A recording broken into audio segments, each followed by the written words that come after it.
Nice to have your company wherever you're tuning in all around Australia or indeed the world. This marathon 8th week of Turn 1 continues on the platforms of the Gentleman Sim Racing Club with a second broadcast trip to the Snetterton circuit in the United Kingdom in the entree slot. But this time for open wheel racing and not on the full layout, instead the 200 configuration. It is round 8 of Spreyton Ciders Super Formula Light leading into round 8 of the Bowens Porsche Cup on a sprint racing double-header evening of action of the open wheel and tin top variety on the platforms of the Gentleman Sim Racing Club across Facebook, Twitch and YouTube. Good evening, everybody. Zach Cabin and Daniel Correa-Sar back with you. Same as last night, same lineup, different settings, different agenda. Last night it was one-off racing. It was an all tin top affair. It was the trucks into the supercars. Tonight, it's probably the best ticket in town as far as this season is concerned. The racing has kept us out of our seat rather than on the edge of it for much of the campaign. It will no doubt do the same for the next 3 weeks. And the Snetterton circuit, Daniel Correa-Sar, good evening to you. Probably underrated by some. This will throw up some terrific open wheel racing tonight and some terrific positional battles of the slipstreaming variety, because there's 2 long straights there which will provide open slather for that slipstreaming, that aerodynamic draft effect. Yeah, thank you, Zach. And good evening, everyone at home. Yes, Snetterton, an interesting track because it's not one that's well known worldwide. It's one of the ones that hide behind some of the other more well-known English tracks, but it always produces great racing and has a very interesting layout, like you said, with the 2 big straights. So with these cars specifically, I think we're in for a really good one. You're going to see a lot of attacks going down into turn 1, and some people are probably going to try and take advantage of the harsh hairpin aspect in turn 2. Indeed. There's the lay of the land. Now, of course, this is a shortened configuration, but it is full throttle heaven, so it's great for those of you that love your high-speed racing. 3.16 kilometres here. We're, of course, in Snetterton in the United Kingdom. We'll have a look at those track and weather settings in just a moment once we tick over into the race server, which is in about 16 seconds from now. Championship points, let's have a look at them very quickly. Wings and Slicks, round 7. And that's on count back with the 2 drop rounds taken into the equation. The drop GSRC is concerned, Marcus Watson, who arguably needs a faultless run through the final 3 weeks if he is to lift the crown. Of course, missed out last week. He had bigger fish to fry. A non-classified at Phillip Island has, in the long run, rather hurt him, to be fair. Otherwise, he would, if he'd had been able to score points there, he's had essentially 3 drop rounds. It would have been a completely different story. It would have been definitely a 5-horse race. He's only 2 points clear of Matt Schmidtke and 1 point clear of Jeff Adams is Schmidtke. So 5th, 6th and 7th, it's on in earnest at the moment. 181, Danny Davidson, 151, Sean Bonici, and 143, John Baldwin make up the top 10. Grid for tonight, Kane Ryder. So there's new names left, right and centre everywhere tonight, ladies and gentlemen. Riders on the storm here. Kane Ryder on pole position alongside Sebastian Escondero, Norandi. Marcus Watson, Sam Chapman, Scott Barch and Tom Donahue. David Bads, Brett Barker And then, of course, Ben Ryder and Jeff Adams make up the first 5 rows of the grid in a field that is only 20 deep tonight, but by gee, it's stacked full of talent. There's no doubt about that. Richard King and Matt Schmidtke from 6, John Baldwin and Vaughan Ryder from 7, Adam Lavis and Eduardo Zamora from 8, Phil King, Sean Benici from 9, Michael Adams and Julian Mookie from 10. Now, 15 minutes race 1, 25 minutes race 2, but they are set to laps. Matt Schmidtke's given us... via Adam Lavis, the assurance, the liberty of setting a lap counter, so we know definitively what our markers are this evening. Dry weather conditions, which is rare for the United Kingdom, a nice change of pace for them, and we are set to go. Particularly interesting will be the opening stages of the second race, because obviously everybody will be jockeying for positions with that invert top 10. Round 8 of the championship is underway. The final sprint round of the season in Spreyton Ciders Super Formula Light. Clean start from all and sundry. Beautiful conversion off the line. The max boost entries go 1-2 to turn 1. And look at Kane Ryder taking off. Up to the outside went Watson. Chapman trying to go down. He's inside. Chapman got a better run on Watson. Chapman's going to third. The drag race down the back straight. It'll be on in earnest here tonight. Watson consolidates and slides in behind. He had to yield on Chapman. Now, Donahue will go out of pursuit of David Bads. Chapman's got by Morandi to the end of the back straight, and Chapman will go to second. Clean start, Chapman. Morandi left behind. Chapman's got a championship lead to worry about. Morandi is there in third. Sebastian Escudero and Morandi, Queensland karting royalty at such a young age. It's amazing what that young bloke has achieved, and now he's trying his hand in the sim racing scene as well. It's terrific to watch him continue to shine on any stage he has the opportunity to do so. And now he's back down the inside of Chapman to turn 1. Morandi goes back to second. Look at Watson wanting a piece of that as well. Chapman got across to cover that off. But laps are going to come thick and fast here at Snetterton, ladies and gentlemen. 1:07 the standing lap time. And it's a max boost 1-2. But look at the lead for Kane Ryder already, over a second. Yeah, the fight between Chapman and Escurandi was pretty intense that entire time. I have to admit, there's a very, very clean lap 1 from everybody on the field. There were a couple of off tracks, but no major incidents. So everyone has gotten the lay of the land fairly quickly here, as we can see Marcus Watson looking to try and make a move on Seb Chapman here. Wasn't close enough. He'll have to stay in line as they go around towards the final corner. But for now, Sebastian's doing a fantastic job for his teammate Kane up in front. However, that gap did close down, so it looks like those two will be fighting soon enough. End of another lap. Down the inside goes Watson to third. As I said, needs to make every post a winner if he's to claw back the deficit on that man, Sam Chapman. But what works against Watson is that Chapman's got drop rounds to fall back on. So it makes the assignment even more difficult. He'll be ruining what happened at Phillip Island, and will be coming back with vengeance in the next season of Super Formula White, no doubt. Clean start for all and sundry. Nothing really in the way of incidents so far. Julian Mookie, a non-starter in all of this. The field, Sean Bonici's dropped off the back of the pack 6 seconds. Everybody else is in a freight train. And Richard King now joins Benici off the road. He dropped a couple of wheels, lost out to Matt Schmidtke. Schmidtke goes back to 12th, Vaughan Ryder to 11th.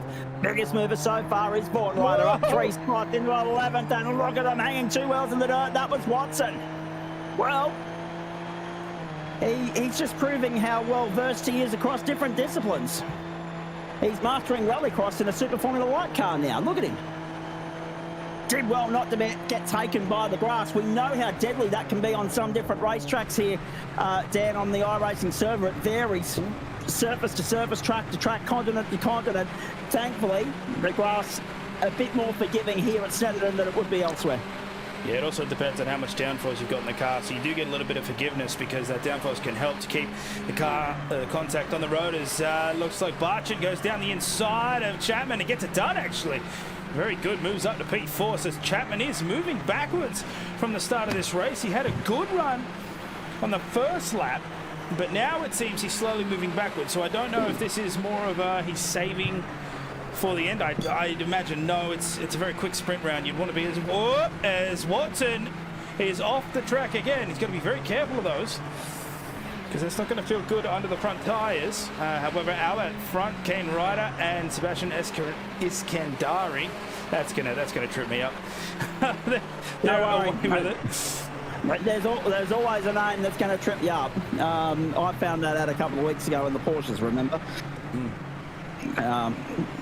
Oh dear. Now down the back straight again. Replay. Well, let's have a look at this. This is what happened to Tom Donahue.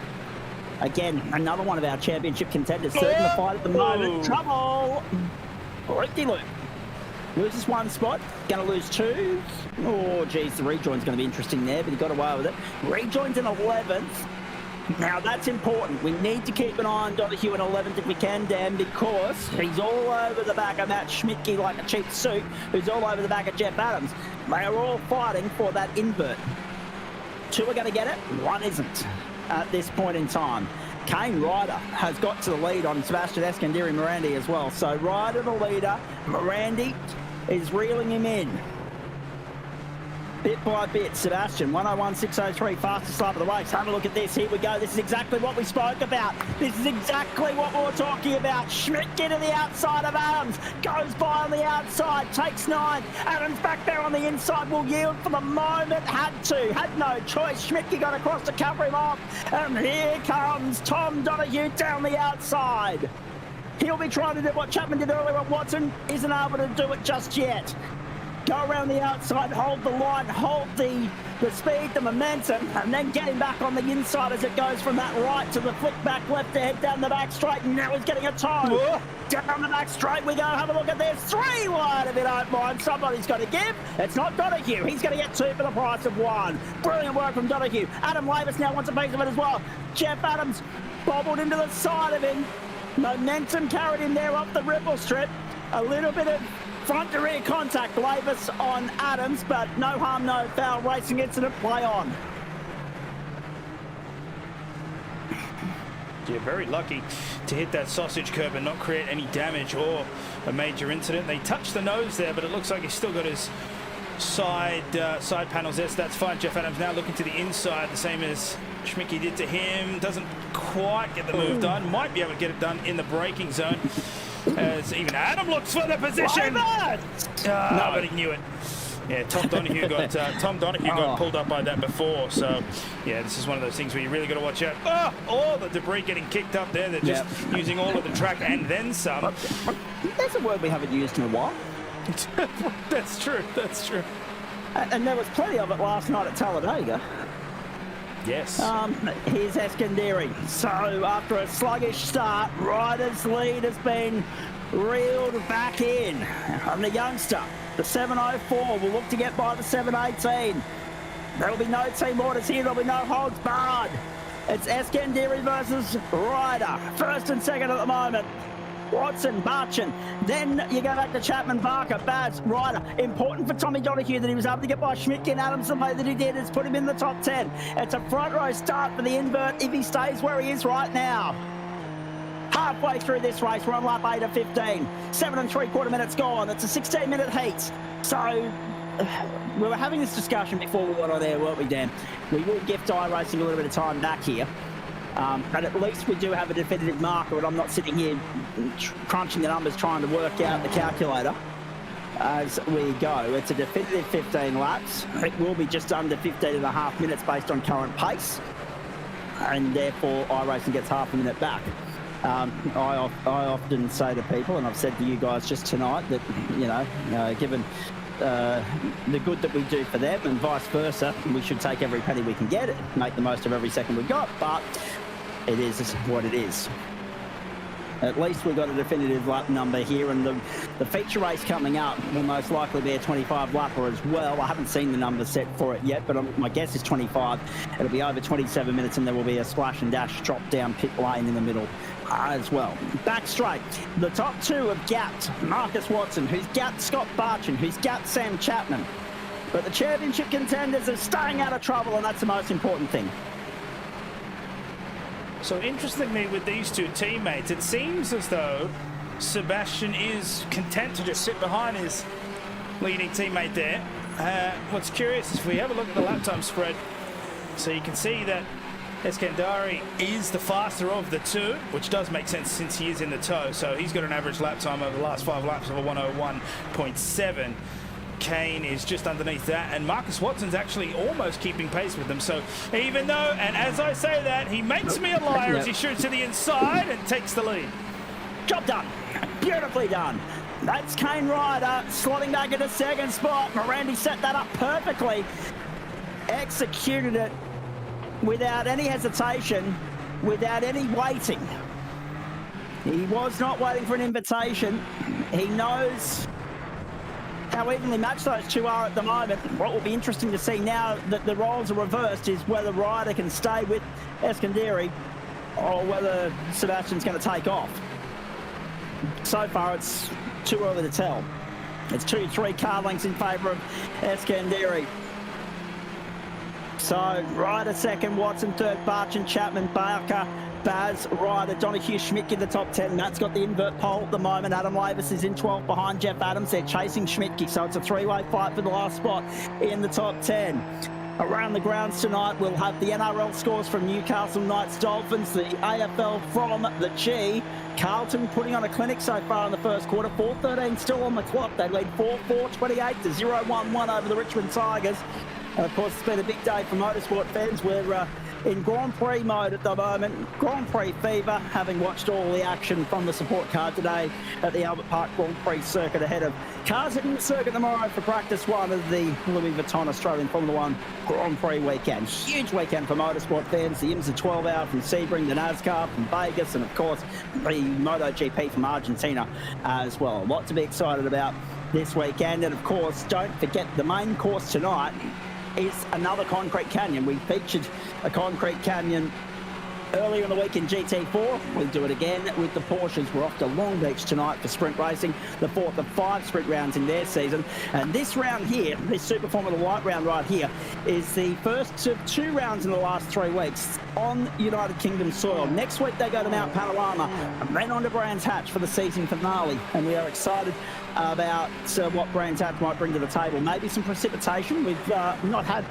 everyone's been kind of sworn off wet weather in Super Formula Light circles, Dan, ever since the deluge of Phillip Island. Some still haven't recovered from that, Marcus Watson being one.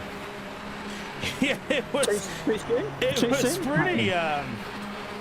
pretty wet that day. So some would argue that it'd be red flagged in the real world, and it probably has. iRacing has had an issue. It has had an issue with that type of thing, and that is something that they are working on. We've seen it in a couple of development updates thus far. So yeah, hopefully no more. How do I put this? If anybody is an older F1 fan, they'll know every time we used to go to Sepang, for whatever reason, they decided to go during monsoon season. And so we would just see the most egregious weather patterns. You only have to look at what happened in Singapore a couple of years ago. True, that is true. Yes, they did have a wet race. They had to get every single mop and chamois available in Singapore to dry the circuit up, and the super sopper from the cricket field. In order to go racing there. It made for a very long night for those of us on the East Coast, where daylight saving had commenced that same day. And of course, it was the NRL Grand Final weekend as well, so it was all happening. Down the back straight we go. This is Sebastian Eskandari under pressure from his teammate Kane Ryder, keeping him honest and going back to the lead down the inside. Ryder responds, returns serve. Nicely done. Geez, Eskandari did really, really well to try and reel Ryder in the first place. Wasted no time in venting an opportunity to find a way past. He created the overtaking opportunity. Oh, and they might get another one here as well. The off-track alerts are lighting up all over the place. 2 laps to go. It's interesting too because, as I said, teammates, there was no sitting there and waiting from Sebastian. He took his first opportunity to find a way by. He pounced while the iron was hot. And now Ryder, who had lost a chunk of time, it's obviously hard to lead from the front in these cars, lost a chunk of time to Morandi in order for Sebastian to get on by, right? And then Instead of Sebastian clearing off, checking out into the sunset, it stayed there. He followed. He tucked in. He didn't lose the toe. That has been so vitally important to the back half of the narrative of this car race, because with a lap and a quarter to go, making a lap when they get to the white flag, that's where they're going right now. Last turn, main straight. Ryder's found his way back to the front. He's in the box seat, but what has Sebastian got in store for him on the run home? Let's go. Oh, there we go. We're looking at the old phone booth. Fantastic. Good old Barney. Nowhere near where he needs to bloody well be. Fantastic. The more things change, the more they stay the same. How good. I really don't know what the people at iRacing are smoking when it comes to the placement of Barney. I'd like a taste of it, just to go on the trip for a minute. 35 seconds at least to go here, because they're running down the back straight for the final time. Sorry, it's, taking the buzz and the excitement out of what's going on the circuit here. The hide and seek whereabouts of Barney. Sebastian's tucked in behind there. He's going to have one more opportunity around the back section of the circuit here. It's going to have to be into the last corner. He's trying his best. You can see the slipstream, the drag, the toe, the draft. He's right there. He's millimetres off the bumper at Kane Ryder. To the last corner we go. What has he got in store for the run down the main straight? It's a great run down the main straight. We're shaping up for a photo finish here, ladies and gentlemen. Randy's going to dive. Ryder's got it. Ryder's got it by 4,000ths of a second. Even though Eskandari Morandi finished with the fastest lap of the race. 1 minute 1.427. He was 2/10 of a second quicker on the run home than Ryder. But Ryder draws first blood on a Thursday night in what was an absolute belter. What is it about Super Formula White and British circuits this season? In fact, it doesn't even have to be British circuits.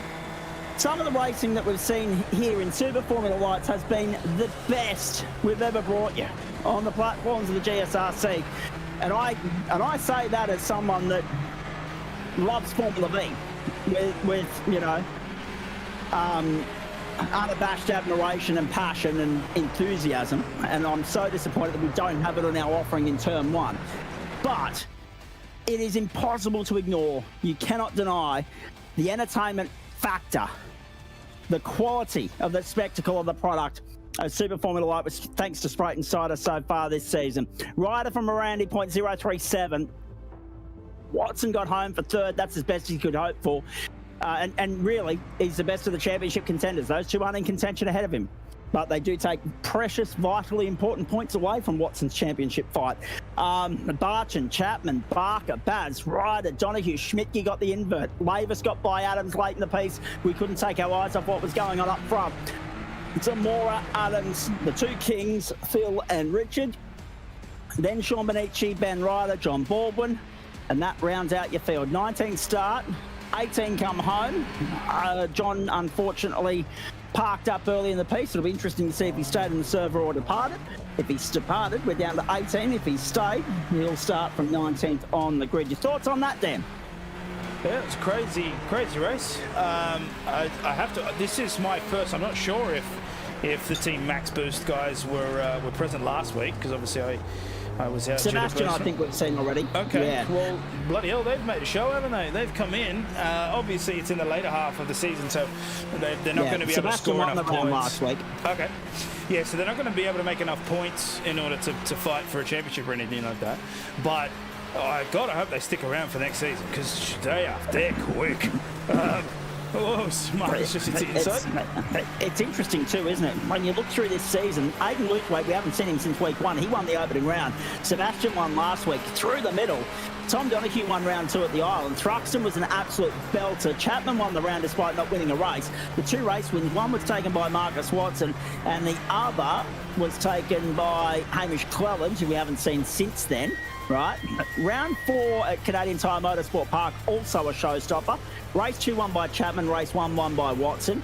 Round 5, Circuit Gilles Villeneuve, race 2 won by Scott Barchin, race 1, I've got to scroll down a little bit here, won by Guy Leach, who we saw third last week, 13th the week, sorry, third 2 weeks ago, 13th last week. I haven't seen him on the grid tonight, I don't think I'm right in saying. And then we went to Circuit de Magny Cours, where there were a couple of penalties applied post-race, but Marcus Watson got the job done, so he's got more wins than anybody so far this season in this caper. And then last week, Eskandari got the job done as well. And now, as you say, Kane Ryder. So the winners list just keeps climbing, just keeps growing in this series. It's probably, along with GT4, the most competitive offering we've got at the moment. Yeah, 100%. And let's not forget, we not only we got this, but we will have the next round of the Australian Open Wheel Nationals too to look forward to. Absolutely. Oh, I cannot wait for that. We're going for the hat trick there as well. And then we're just waiting for the white flag to be thrown then by the guys from SRW. No, I didn't say that on the record, no. Matt Schmidt and Tom Donahue, the front row. Thorn Ryder and David Baz second, Brett Barker, Sam Chapman the third, Scott Barch and Marcus Watson the fourth, Sebastian Eskandari and Kane Ryder from 5. We're set to go. Watch for the guys from further back. Watch for the whips to be cracking in the early stages as this invert plays out. There are good overtaking opportunities available to the drivers around here, and they are going to have to make a move early. 25 laps the journey, and Schmidtke clearly, comfortably leads the field to turn 1. How long can he hold the lead for? He locks it up through 2. Takes Donahue with him. Through already into third place is Ryder. Baz is fourth, holding off Chapman, who got the jump on Watson, who got the jump on Barker. Morandi and also Ryder 8th and 9th. Scott Barchin has dropped 3 spots off the jump and gone back to 10th. He was the one that missed out, got swamped. Everybody else safe and sound off the start. John Baldwin did rejoin the grid. He's moved up to 18th already. And now look at the logjam. And this is what you're going to be worried about in the early stages, folks. Because the gloves are going to be off.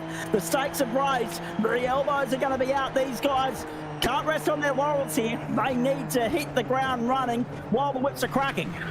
And so far, Eskandari has been the best performer of the lot. Gave Watson a little bit of grass there on the exit of the final corner, but there was no contact of cars.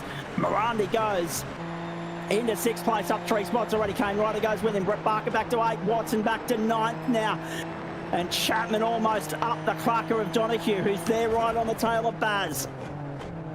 To the outside goes Chapman, locks it up, through they go. Chapman gets by. Baz hung out to dry. Donahue's got through to 4th. Safely, cleanly. Down the back straight we go again. Oh, is he going to be able to box him now? No, whoa, they do come together. Oh, my Lord. 2 cars in the grass. Chapman and Morandi. Sebastian Eskandari. Oh, boy. Are you kidding me? The championship leader caught up in an incident that he had no need to be involved in. Contact of cars and Chapman's gone. That will no doubt result in them having to come to pit lane right now, just to make sure that the car is in one piece, to ensure... Oh, wow. Who was that? Was that Chapman again? No, Michael Adams. Michael Adams sliding through the final corner. Chapman actually decides not to go to pit lane, but Eskandari does, and so does Sean Bonici and Michael Adams as well. And look at this, it's on at the front. Marcus Watson's got himself through to 5th place. Kane Ryder's joined him. Brett Barker, Scott Barchin. Great company there. 5th, 6th, 7th, 8th at the moment. Tom Donahue's latched onto David Basborn. Ryder and Matt Schmidt get the front of the field. And those guys are in somewhat no man's land at the moment, Dan, because of that incident between Chapman and Eskandari. We've seen 2 contenders taken out of it, so the guys that were the bottom half of the top 10 earlier in the piece are getting a little bit more time in clear air than what they probably would have otherwise envisaged. So those 3 at the bottom of that pole, so Bonici, Adams, Eskandari, having to do those early stops, unfortunately due to damage or excursions. Schmidtke doing a really good job leading the race right now. 1.19 seconds to Vaughn Ryder. So a nice gap, and sets the fastest lap of the race thus far. And I'll take that back. Tom Donohue took that personally. Marcus Watson took that personally. 102.053 as we start the 4th lap of this race. So the fight Watson right now... Watson and are the dark horses as far as I'm concerned. David Vaz is doing a great job up there as well. The only problem is he did get swamped there. Tom Donohue managed to get a decent move, so that's going to allow possibly... Actually, no, Brett Barker's 1.5 away. So now we're going to see a little bit of a gap form between these guys. You can still see via the red. So Scott Barchin's in a close fight. Adams with Zamora, and that is Ben Ryder down there fighting with Phil King.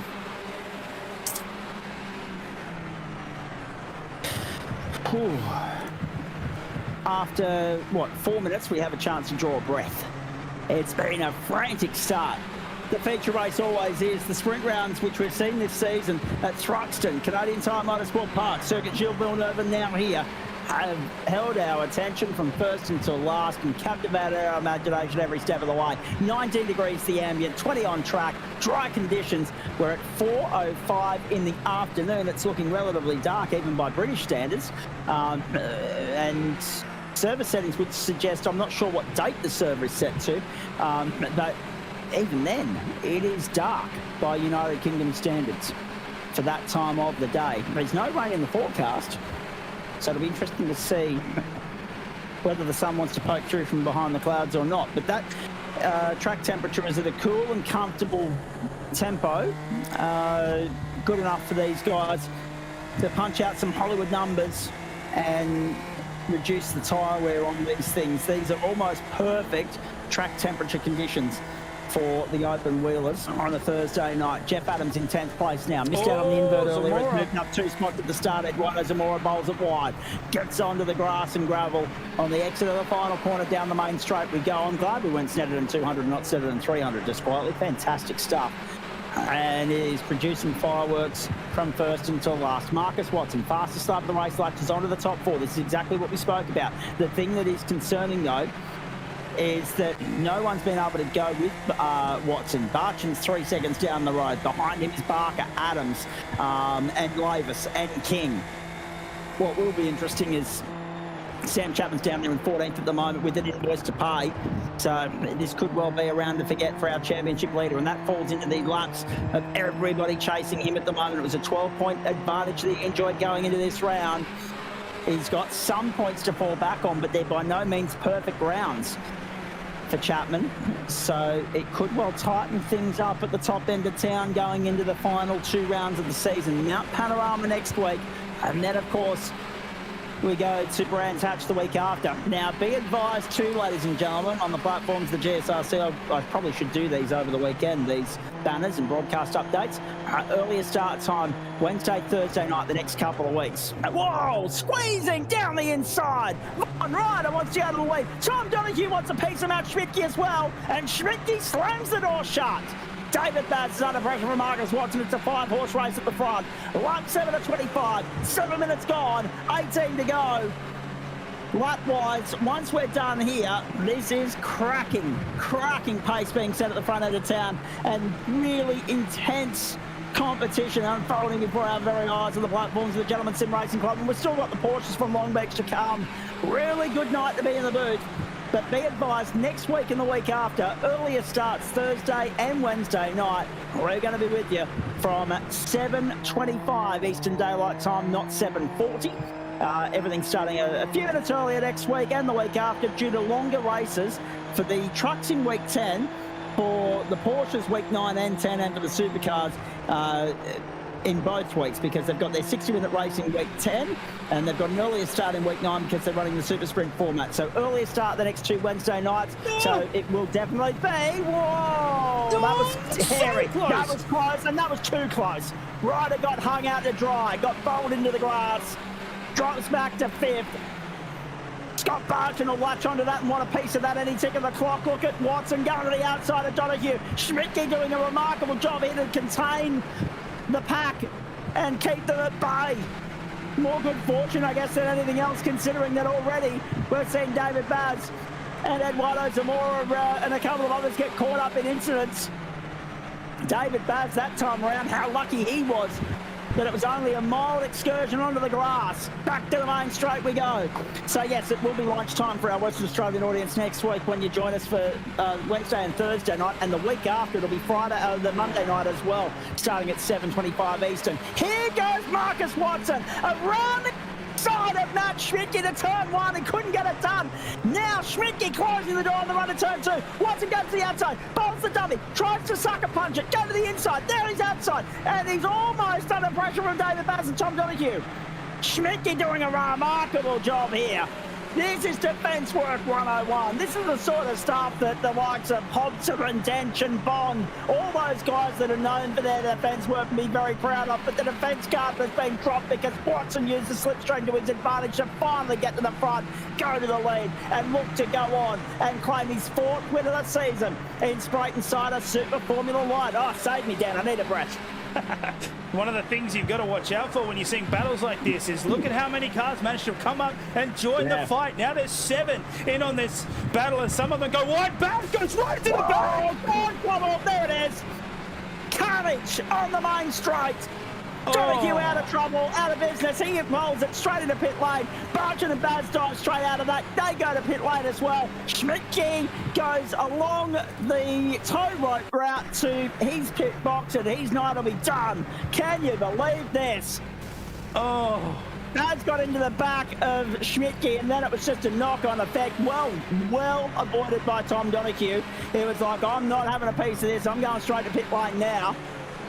Whether it was by choice or just by sheer spirit of the moment thinking, I'm not sure, but that was really well done by Donahue, and it's changed the complexity of this race completely. Sam Chapman has also rejoined the circuit behind Tom Donahue. He came in and pitted on lap 8, 10 seconds behind Donahue, so still paying for that early incident with Eskandari.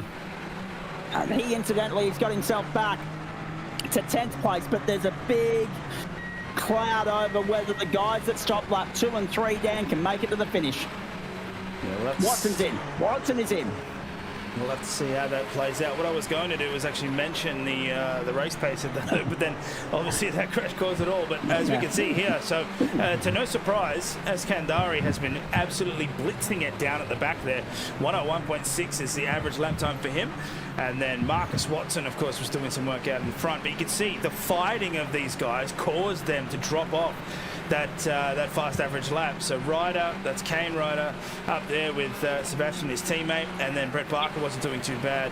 They're the 4th fastest in the top 10. But yeah, that's what the battling gets you. Everyone starts to creep up. So Sebastian's done really, really well with the hand that he was dealt, obviously coming together with Sam Chapman early on in the race. He's now P10.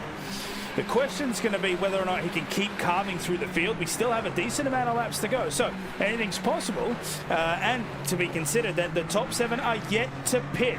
So Sebastian is really, really in a fantastic spot right now. But I'm not sure if a lap 2 stop gets you to the end. Oh boy, how good's this been so far? Again, this is why we love turning up on a Thursday night. The racing just keeps getting better and better and better. And yeah, there'll be a few people licking their wounds tonight. But by gee, if you're an onlooker, whether you have invested interest or not, you cannot complain with the entertainment value that you're getting each Thursday night when we bring you Spreyton Ciders Super Formula Light. Disappointed we missed Road Atlanta last week. Nothing we could do about that. But by gee, it's good to be back. Matt Schmidtke has gone a lap down here after a minute on the tow rope. Michael Adams out of business. So too Sean Benici. Early retirements in this race. We're on lap 12. We're not quite half race distance. Born Ryder, Brett Barker. They wouldn't be able to believe their luck. But the fact that they have started at the pointy end of town and stayed there as long as they have. Adam Lavis up. In comes Brett Barker. Adam Lavis up 8 spots so far. That's about to become 9. Jeff Adams, Richard King, and Phil King and Ben Ryder all yet to stop at this point. So, oh boy. Kane Ryder is very well placed at the moment. He's only 2 seconds off Marcus Watson. If he can reel Watson in, and here he is getting past on the, no, getting by on the outside, going up into 6th place by Phil King. So now the deficit to Watson is 1.9 seconds. If he can clear that, we've got a really, really intense fight on our hands between one of the benchmarks in the series and one of the newcomers. PCD versus Team Max Boost for the victory here tonight. And look at the defence work. Eskandari straight around the outside of Phil King. King not forcing the issue there. Ryder, Lavis, Adams, and King yet to stop. In fact, that's King plural because it's also Phil and Richard.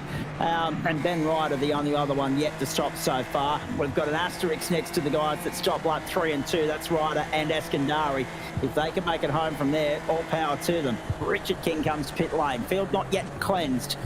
So effective leader we think is Marcus Watson, which is no surprise to anybody because he got out of the garbage early. He saw his way to the front and pitted from the lead. He wasn't involved in that garbage that involved Matt Schmidtke, David Baz. There'll be a bit of work for race control to do. Oh, no! Jesus! Big one! Holy smokes, David Baz has been sent packing.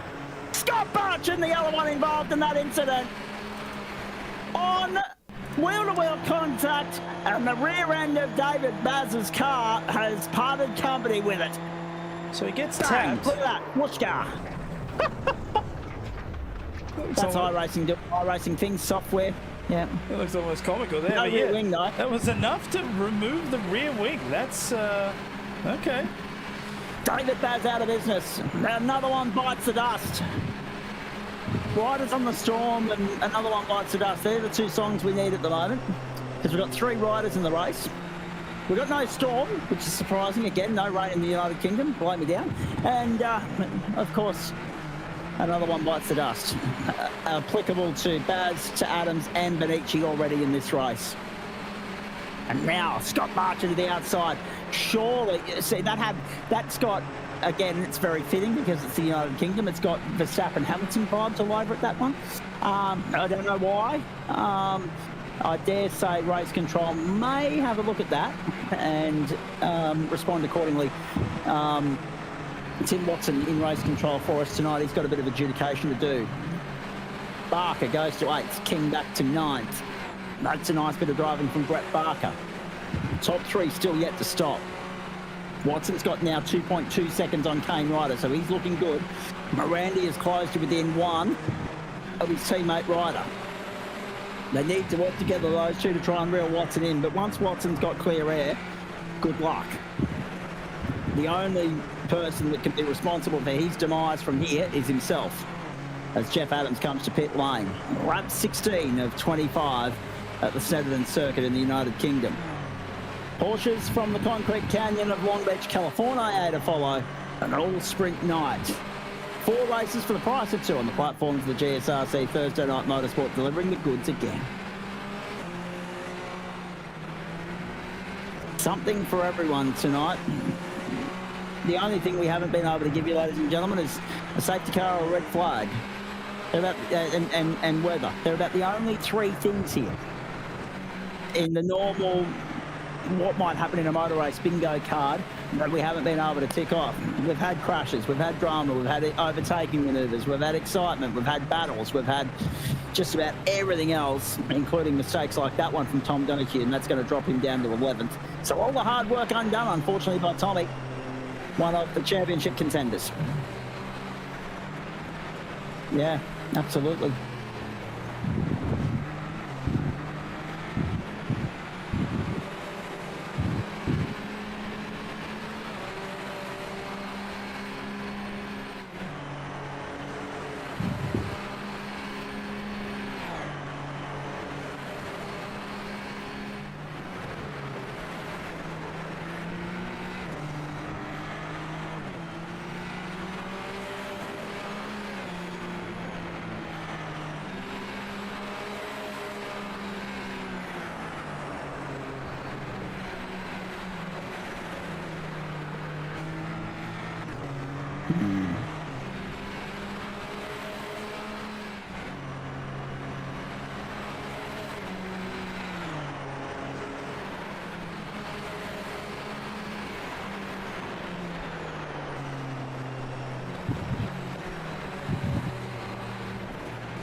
Oh dear. Now, those of you that know me well know that mathematics was never my strong point, Dan, but I'm just scrolling through Facebook here as we're in the middle of the broadcast, and I shouldn't be because I don't need distracting. I'm easily distracted enough without giving myself a distraction, but I'm watching Eskandari here on Kane Ryder, and there's a a post on the page named Jake Boys, right?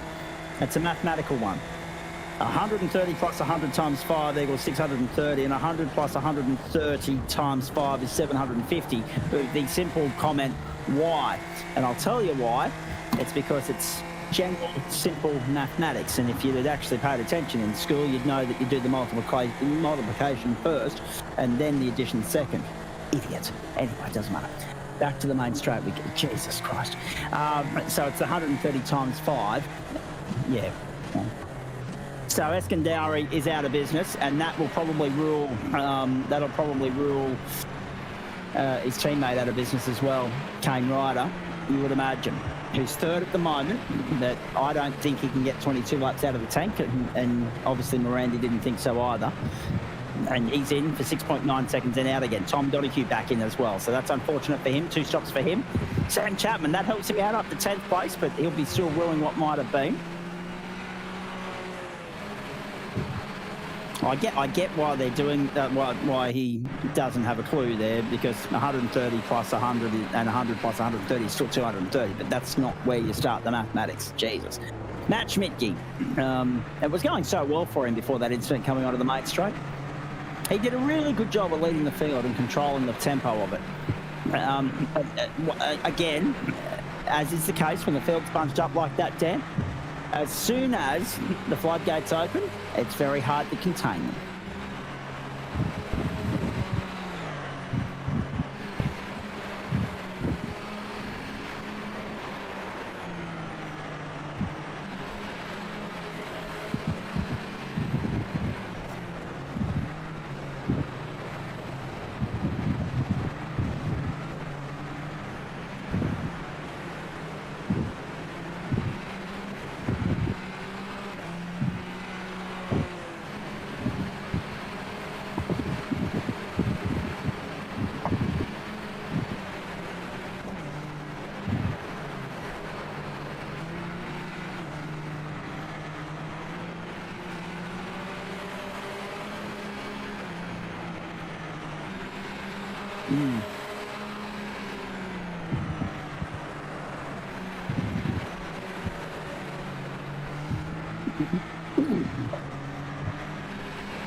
Three retirements so far. Kane Ryder to pit lane. That's the latest spanner in the works. So the amount of drivers that have had to make 2 stops in this race, that's played a telling part of the narrative. And it's going to make round points very interesting here, because it's a totally different top 3 to what we saw earlier in the piece.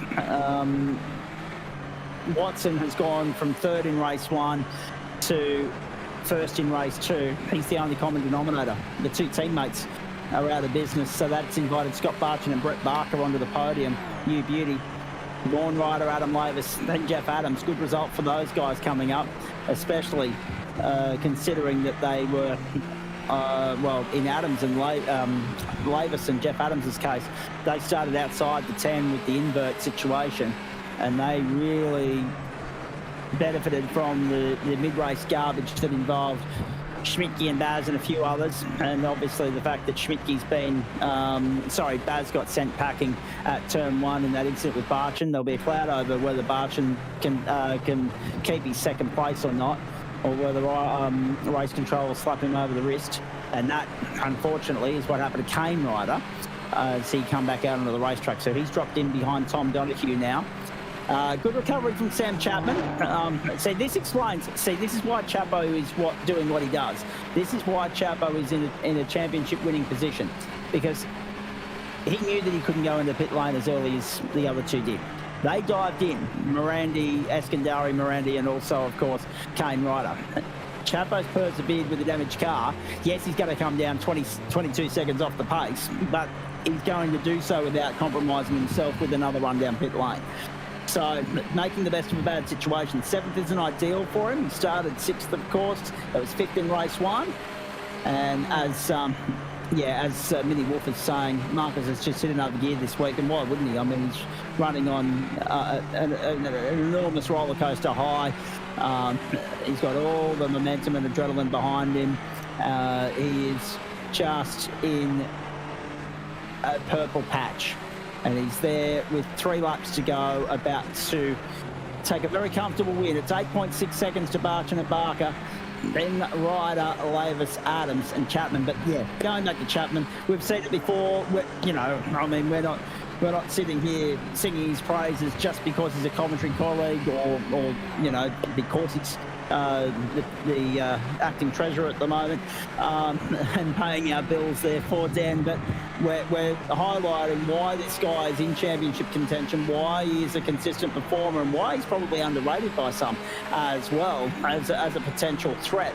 He's in contention in GT4, he's in contention here, and he wouldn't have been happy about being involved in that incident, but he pushed it very quickly to the back of his mind, and he's pushed on with the task at hand and set it up so that 7th isn't necessarily the greatest result, but it's not the end of the world.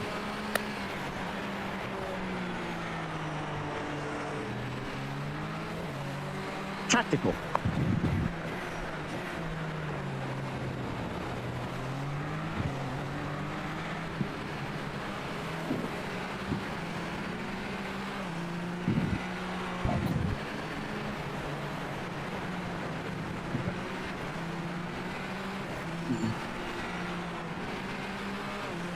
Yep.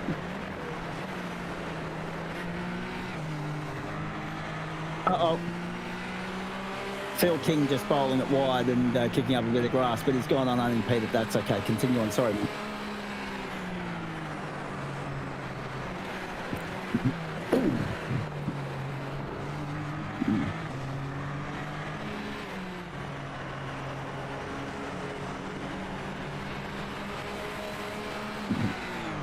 Yep.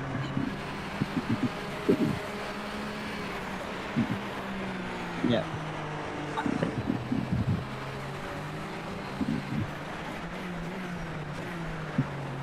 Oh, Ben Ryder off the road now as well, drops to 15th behind John Baldwin, who's recovered okay. 16 finishes in this one. Matt Schmidt gear up down, that's okay. Everybody else going along quite nicely. Hey, Watson, Barchin, Barker. You might not be able to see it, folks. The invisible white flag is flying. Because Barney's parked where Barney doesn't need to be. Not where he should be. And Marcus Watson is on his way home. And yet another win coming his way. It's amazing the numbers this guy's racking up. First in the sprint race, the opening sprint race at Thruxton, the opening sprint race at Canadian Tire Motorsport Park, first at Magny Court a couple of weeks ago, and now first in the feature race here at Snetterton to continue his reign as the winningest driver so far in the championship. Watson gets his 4th race win of the season in what was race 12 of the championship.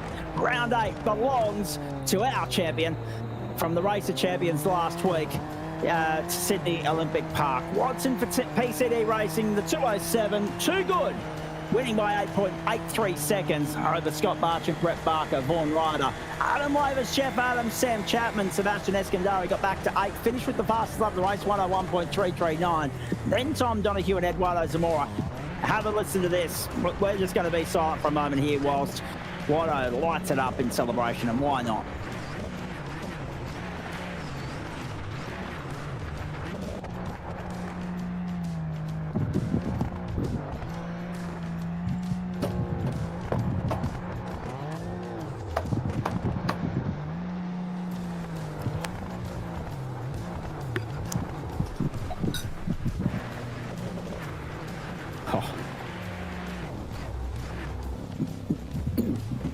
That is some seriously impressive rubber burning on the behalf of Marcus Watson. Magnificent stuff.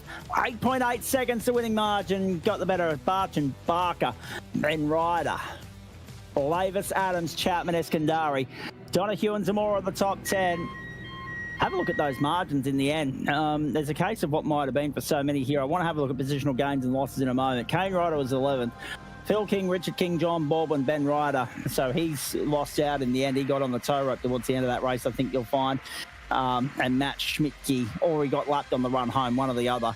And Matt Schmidtke in for 16th. And David Baz, a retirement in spectacular fashion. So too Michael Adams and Sean Benici, with Julian Mookie a non-starter. Sebastian Eskandari, the fastest lap of the race. Most positions gained, 7 for Watson, 6 each for Lavis and Adams. And that's it. So it'll go to Watto. Marcus Watson cleans up tonight. The only thing he didn't get was the fastest lap of the race. And have a look at what it does to the championship before Adam Lavis tinkers with it from the matrix standpoint. But that really does change things, doesn't it? Barchin closes in. Donahue falls back. Watson again, a case of what might have been for him, given what we've seen from him throughout the course of the season.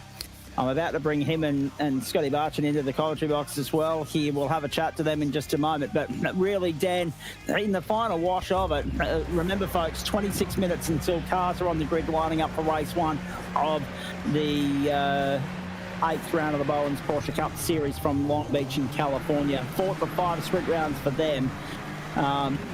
Really a case of what might have been. You had to really ride your luck tonight. Watson did that well. So too Scotty Barchin, although I do want to ask him about the incident with David Baz in a moment. Sam Chapman, Eskandari, case of what might have been. Same applies to Tom Donahue, same applies to Kane Ryder. I mean, all those guys were competitive in the first race without any luck, in the case of at least Donahue and Chapman. The other thing as well is you look at Marcus Watson, you know, the only guy on the podium in both races tonight, Dan. The most positions gained in that second race, so that'll just, you know, put the cherry on top, the icing on the cake. But had it not been for that non-classified at Phillip Island, there's another genuine championship contender. He's not going to rest on his laurels. He'll throw everything at this to try and get on the podium at least, but it may still be a bridge too far for the outright number 1.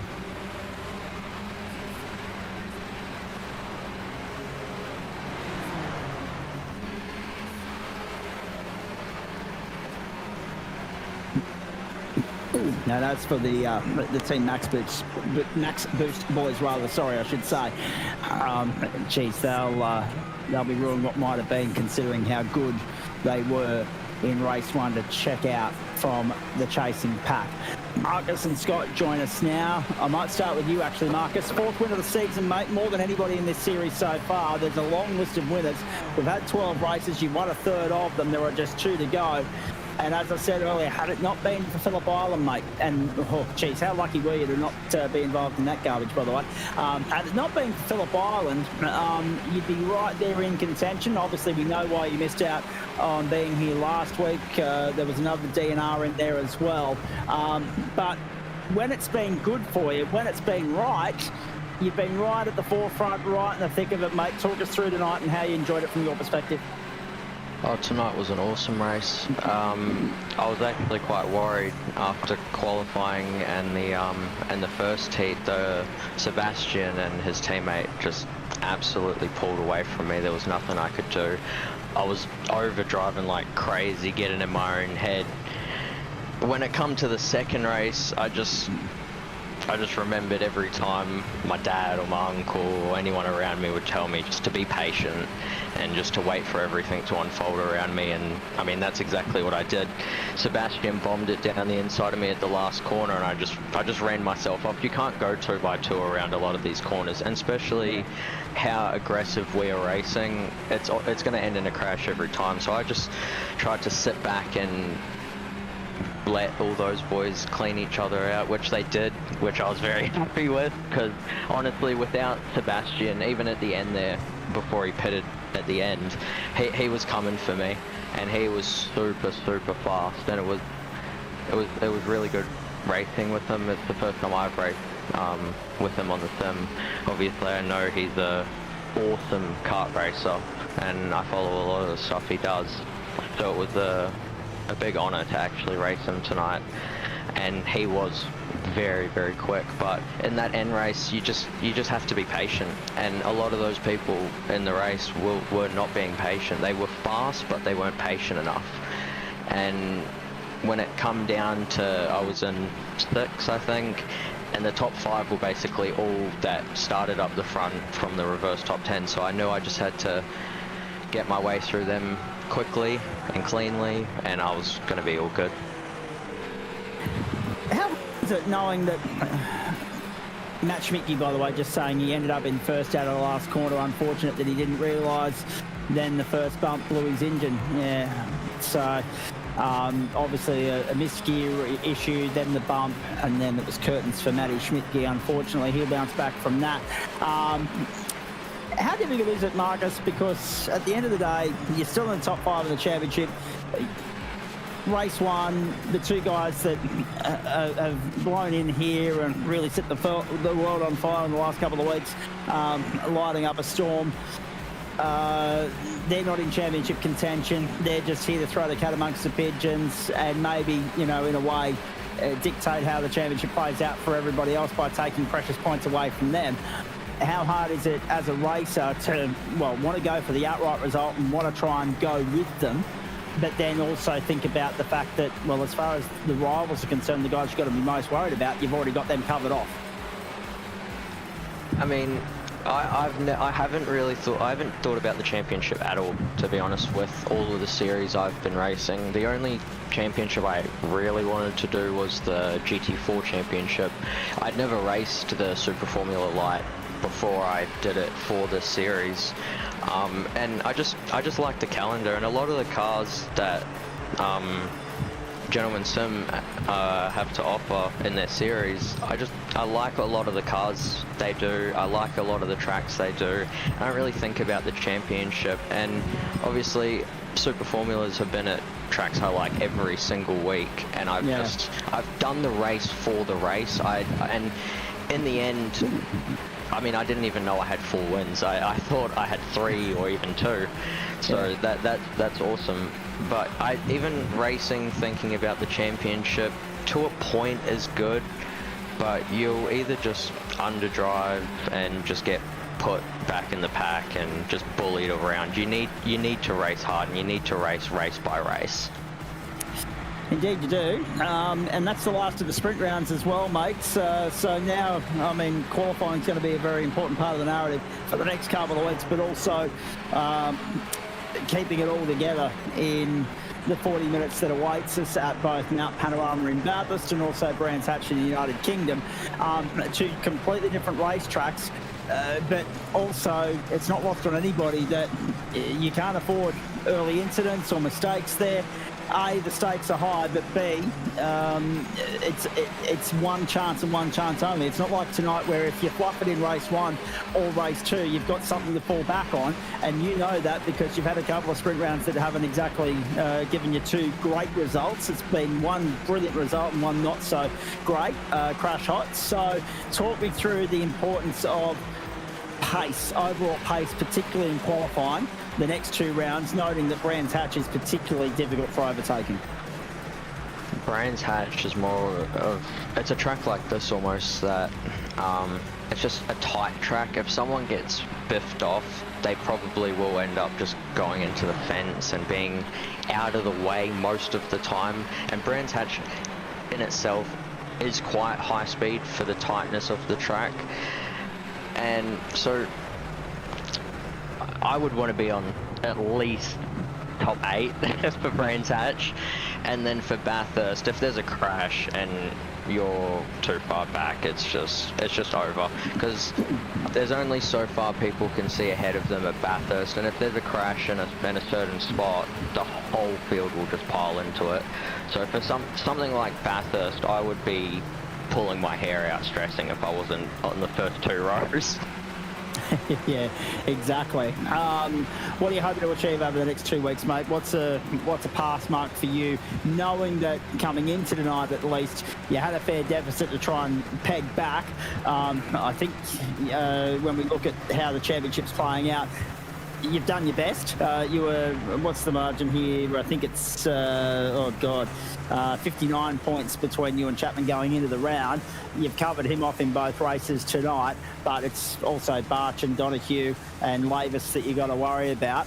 I believe that you were able to cover all of those guys off in both races as well. So you're doing everything you can to try and jag that back. It is a tough ask though. What are you hoping to achieve in terms of an outright result? What's a pass mark for you, given that you've missed 2 rounds and 1 was a non-classified?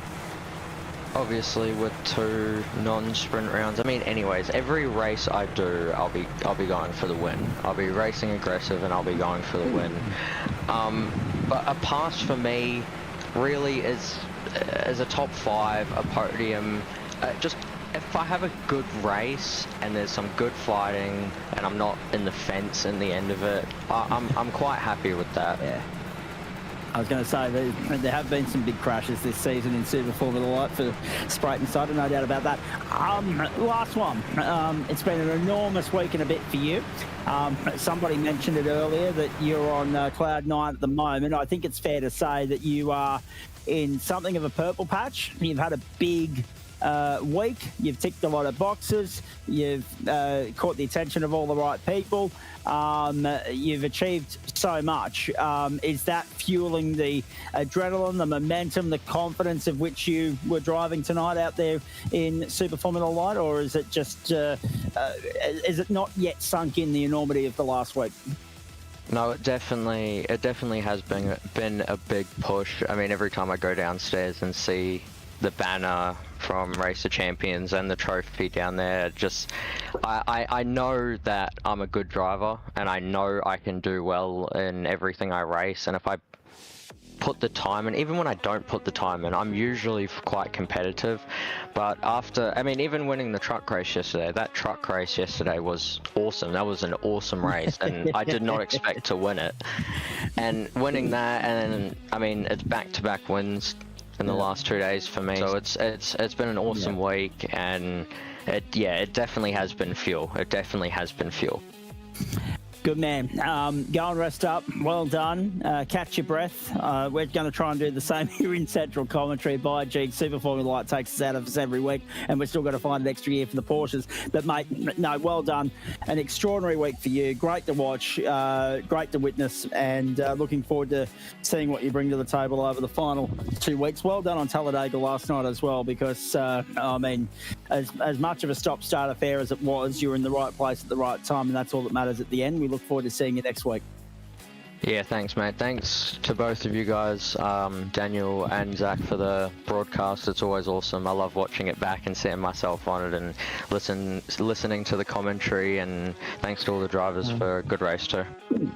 Listening to us lose our proverbial is probably the best way to describe that. And as I say to everybody that goes back to listen to the broadcast, just lower the volume by about 10% before you start. Do your eardrums a favour. Good on you, mate. Well done. Thank you very much. See you guys. There we go. Scott Barchin is here as well. So too Tim Watson. Scott, just bear with me 15 seconds. I want to go to Timmy because his microphone's open. I can see the light on. Mates, your take on a couple of incidents out there tonight and any penalties that you had to adjudicate on? Yeah, there was a few. I actually made a mistake. You guys should have seen them more, but I put the wrong password and username in the SDK, so I had it the way around. So you should have seen them all, but I realised halfway through the feature race that I had it the wrong way.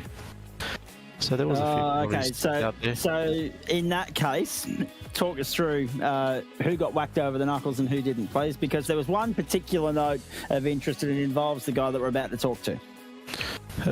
Scott Barchin, yeah, he got a 10-second penalty for contact with David Baz on lap 14. Yeah, it was the weirdest bit of netcode there, I can't say. Yeah, it was a little bit of netcode, but...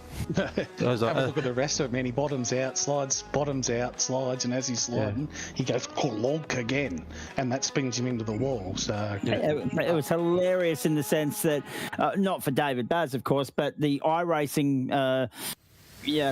matrix of it and just their software, the way in which there was no contact with the rear wing, but that was the first thing that disappeared. Before he got to a wall, before he got to grass, before he got anywhere, the front wing was gone. It was MIA. So on that note, Tim, thank you. Stay with me. I'm going to come back to you. Scott, knowing that that's what Tim's adjudicated on, is there going to be any right of reply in the form of a protest being lodged from you? The way that the weird netcode is, I doubt there would be any contact regardless. You know, he bottomed out, was about a tire width away from each other. Yep. That slid him in, and it pushed me out because it gave me a weird netcode feel. And yeah, when he went around again, there was another big chunk of netcode. We're nowhere near each other. and that spun him into the wall. It's always difficult, isn't it, when netcode's involved? Because, well, I mean, it's par for the course with us, but I know some leagues do adjudicate on, they take netcode into consideration where they absolutely have to, but then they also look at it from a standpoint of, would this have happened anyway? That's where I do race control in a few other leagues, and that's how we see it. You look at the point of the trajectory of the cars, and then you make the decision whether the contact was going to be made. And when you look at that, the way the cars were shaking in between, you can't really adjudicate whether it was going to be. So that contentious moment aside, because I knew that was one thing that we were going to absolutely have to mention with you and with Tim as well. It was too big a moment not to mention. But talk me through the rest of the night, mate, because it was fairly challenging, as Marcus said. You know, there were a couple of moments that tripped a couple of people up. There were also a couple of moments there where it was very clear that Sebastian, at least, and his teammate Kane were very much a cut above in terms of they had the setup, they had the pace, they had the track position. How'd you go about tonight in terms of thinking about the championship and everything that entails with that, and also trying to get through what was very hectic running in the early stages because the field was so bunched up in both races? Well, the plan was just to stay ahead of Chapman, you know, get the points on him.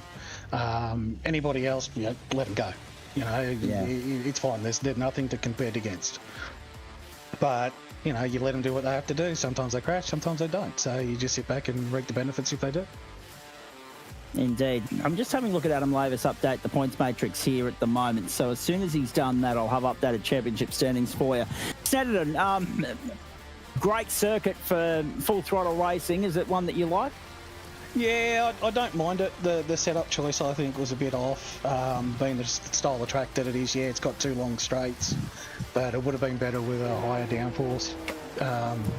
Most of the time I've been here with leagues with fixed setup, they pick the higher downforce due to the tight bits of the corners, but, you know, we can't complain. Everybody had the same setup. We just have to do our best to keep the pace. As you can see there, folks, the pictures are coming in live from virtual Long Beach. We've got 7 minutes before these guys are with us on the grid for race 1. So that gives us plenty of time to finish with Scott here. Interesting night. I mean, I'm just having a look at Adam Lavis update the points at the moment. A 4th and a 2nd. So right behind Marcus in both races, ahead of the other championship rivals. You were nearest Chapman coming into the night. From a championship standpoint, you've ticked all the boxes you needed to. Yeah, that's all I was aiming for. Mount Panorama. Difficult assignment. High risk factor. Also high reward. How do you go about preparing for that one? Noting everything that Marcus said earlier, I'll apply the same question to you with regards to the importance that you place on perhaps qualifying as opposed to the race itself. I've got a bit more time this week. The other league that I do was finished up Tuesday, so we've got a bit more time to practice and get it all nailed in. So hopefully I can do better than I did last time I was at Bathurst. But I did do the Daytona 24-hour beforehand, so that didn't help. No, plenty of laps in race cars for you guys so far this season. It's only March. It's extraordinary. I'm just having a look. Adam Lavis will hopefully go out and set a qualifying lap before he goes back to finishing the points matrix. He's 20th at the moment, so and out on a flying lap. That'll explain why the points matrix has had no updates to it just yet. But provisionally, barring any late changes, Chapman 301, Barchin 295. I'm just having a look here. 276 for Lavis to 3rd. 271 for Donahue, 4,255 for Watson, 5th. So 46 points will cover the top 5 going into the final 2 rounds of the season. All 5 of you will be feeling the pressure, no doubt, in the next couple of weeks. Who's your biggest threat? Got to be Chapman. Got to be Chapman. Tommy's not far behind. Being a teammate, you know, we work together and do what we have to do. But Yeah, it's got to be champion. Otherwise, Marcus probably would have been if he finished more rounds and got a bit closer. But if he finished Phillip Island, which is the only other one he started, that's yeah, exactly. Yeah, I mean, 2 DNRs, he used the drop round matrix, that algorithm perfectly to a T. Dropping 2 zeros is brilliant, but not so when you've got nothing else to fall back on, like Hayden Smith there, bowling it out of turn 1 into the wall and having to restart his qualifying lap. But it's interesting, isn't it, when you look at that, you're always making a rod for your own back if you're dropping 2 zeros and every other post has to be a winner. 5 out of the 6 so far have been for Marcus, 2 to go, and that DNS or DNF result, non-classified result I should say, at Phillip Island may well be what bites him in the end. We shall wait and see. Mate, terrific to catch up with you. What's on the agenda for the next week between now and Mount Panorama? Anything else exciting? Nah, taking some time off to settle in and do a couple other things I need to do for the team and get ready for Bathurst. And you mentioned Tommy Donahue, your teammate. Difficult night for him, but still there firmly in championship contention. Do you two have any sort of plan of attack to work together to try and contain the threat that is Sam Chapman and also contain the hard-charging Marcus Watson, who's coming home with a wet sail, and also the quiet achiever in all of this, the silent assassin, is Adam Lavis? Nah, not really. We sort of just lead by who's in front and let them take the spot. Whoever's got the pace. So tonight we were pretty par. I actually helped Tom get up the pace. He was struggling earlier in the week, but we tightened him up a little bit. He got his time down. Then he got real good during practice. And just hopefully he can keep the pace with us for the next 2 rounds, and we just fight it out to the end. All right, mate. Very nicely done. Thank you for that. I appreciate you stopping on by the commentary box to have a chat with us. We'll catch up with you same time, same place next week. Cheers, buddy. There he is, Scott Barchin. Another podium finish for the round in this series. And he's racking up the finishes, there's no doubt about that. We'll have a look at the results tonight. It's not a podium finish for the round, but he certainly gets a podium finish for that second race. I'm not sure what the 10-second penalty does, but as we say, he's going to protest that. We'll wait and see what happens. Tim Watson, back to you. Sam Chapman's just jumped in quickly for a quick chat here. Tim, anything else of note from race control? Jabbo also got a 10 seconds. Of course he did. For that. Is that why he's come in, to have a chat with you rather than have a chat with me? He's had a chat with me already. No. I think he's having a chat with you guys now. Oh dear. All right, so Chapman and Barcham with 10-second penalties, and that's going to be interesting to see the implications that they have. Oh, that's it. But that's the good thing about this club. You can always send in, if you don't agree with what I've done, you can always send it in, and the stewards will have a good look at it and make a decision from there. There's been plenty for the stewards to have a look at so far this season. Fantastic stuff. Thank you, Watto. Appreciate it, mate. Well done. Thank you. Charbo, sum it up for me. Race 2 definitely didn't go to plan, but as I said in the commentary, what I did like about your recovery was you thought technically, tactically and practically about it, in the sense that you knew you couldn't pit at that particular moment, lap 2, and get home without giving yourself an extra invoice, as I like to say, as we watch Matty Dench. Here we go. Denchi's on the grid tonight, you beauty. Into the wall, though, that's not ideal for him. It's very rare we see the master make a mistake like that. But good recovery, mate, albeit with that 10-second penalty potentially hovering over your head. I guess not the night I wanted. I played it very safe, obviously, in the first race, and finishing a position behind Scott with a 0x I was pretty happy with, because that was still more points. That second race,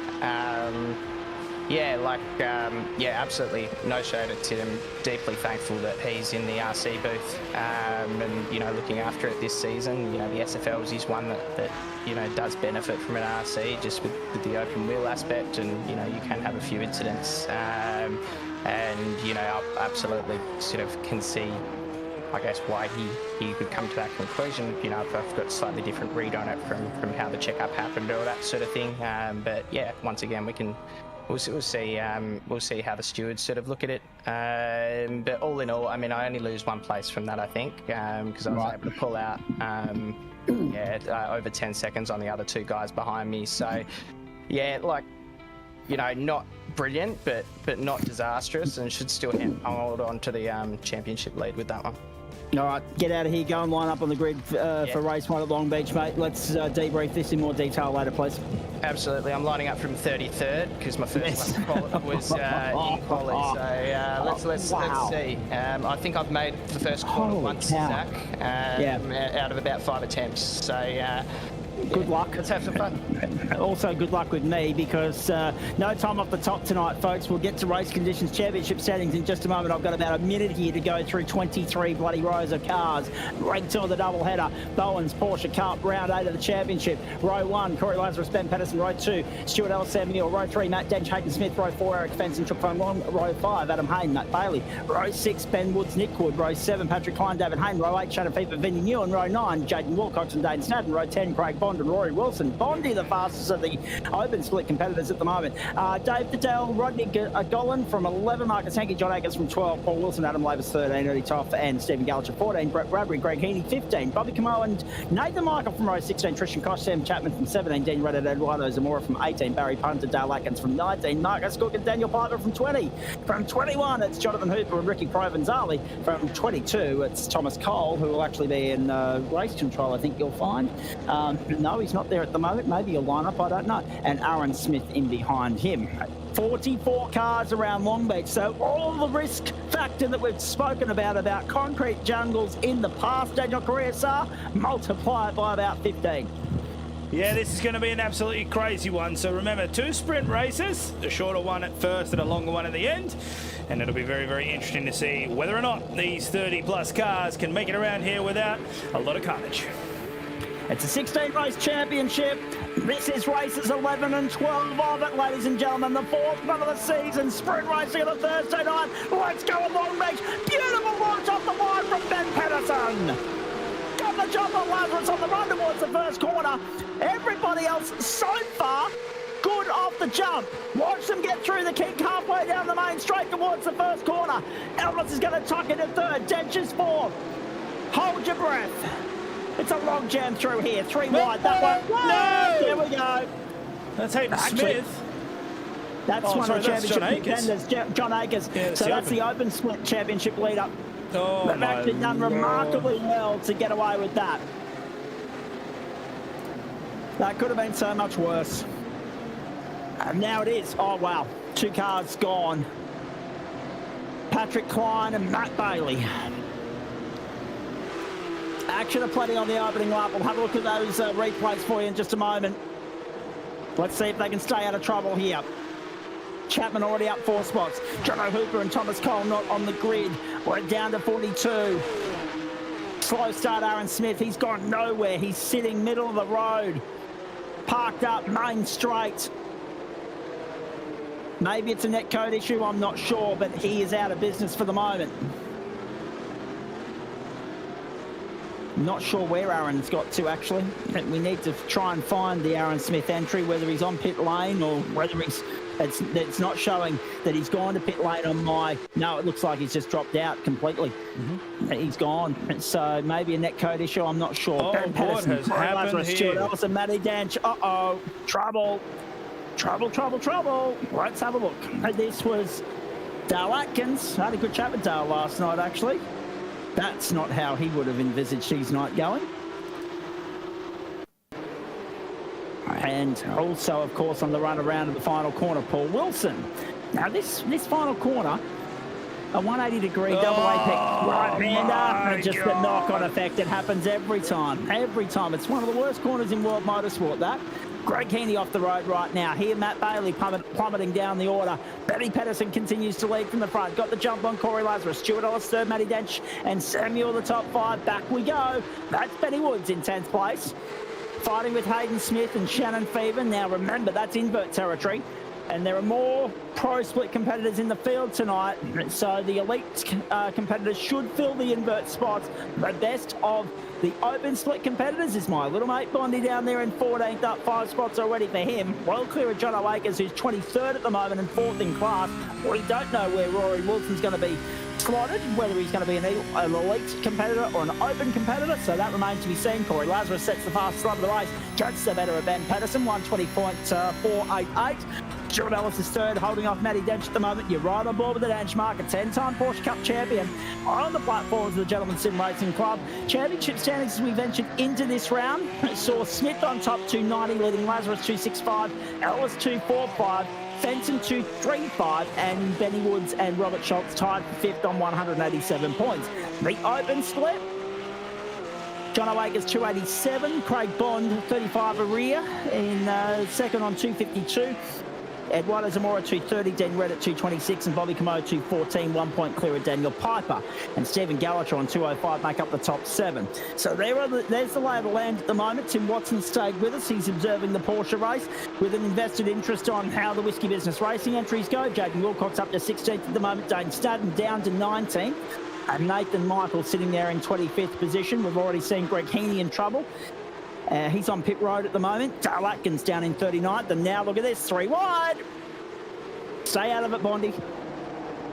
You don't need to go silly in the early stages here, young man. You're still well clear as the leader of the open split. I like your enthusiasm, but curb it. Curb it for the moment. Just tuck in. You don't want to ruin your race or that of someone that's not in his split. I love the fact that he's charged up 6 spots early on, though. Chuk Fung Wong to pit lane. Now, that's not, surely that's not scheduled or routine. Not in a sprint race. It's lap 4. It's a 16-minute affair. We're going around at 80 seconds a lap, so that's 3 laps every 4 minutes, so we should get as many as 12 laps here in this opening race. This is Barry Punter. Oh, that might explain it. No, it doesn't, actually. Okay, that's a bizarre one. A really bizarre one. Pit lane has seen Chuk Fung Wong and Greg Heaney on it. Heaney, I think, is going to stay there and try again in race 2. We're down to 41 on the racetrack at the moment. Or 40, I should say. Aaron Smith out of business, of course, with that packet loss issue earlier. Sam Chapman up 7 spots early, already on the move. Ricky Provenzali, great to see him back on the platforms of the GSRC, up to 30th. And there goes Eric Fenton, one of the top 5 of the championship. Bowls it wide down the end of the back straight, and he drops outside the top 10, down to 13th. Bondi's up to 12. And I tell you what, now the youngster can see the top 10 in an invert pole, he decides to try and stop the enthusiastic youngster from Gundagai. Wowee. Some people shine on these nights, some people falter. Unfortunately, that's not the way Eric Fenton would have expected or wanted his night to play out. Long way back to get back into the top 10 for the invert. From there, Matty Dench ranging up onto the back of Stewie Ellis. Great to see the Dench mark back on the grid, Dan. It is. It's always great to see this man turn a wheel in anger, especially in the Porsches, considering you did mention he's a 10-time, that's right, double digits, 10-time Porsche Cup champion. As we have a look at the race pace update, 5 laps in, and Pedersen is definitely out in front, 120.4. Lazarus right there with him, but there is a significant gap back down to Hayne, who's just above the 0.5 mark there. So nice little float. There's a Dench is just on the 0.5 mark there, and it looks like Ellis is catching up with him. So yes, the front 2 well and truly away. About to be a 13-time GT3 champion as well, this man.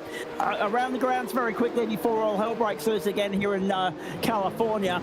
The Knights leading the Dolphins 43 minutes into the match in Newcastle, round 2 of the National Rugby League, 3 minutes into the second half. AFL, third quarter underway. Richmond 7-8-50 play Richmond 5-1-31. The Tigers on somewhat of a resurgence there at the moment. Look at that CV. 1 GT4 championship, 1 GTE. Is there anything this bloke hasn't carved up in when he's been aboard the platforms of the Gentleman Sim Racing Club? He is just a cut above, and it's great to see the Orbit Drop Bear Motorsport stable welcome him with open arms. It was one of the big talking points of the off-season.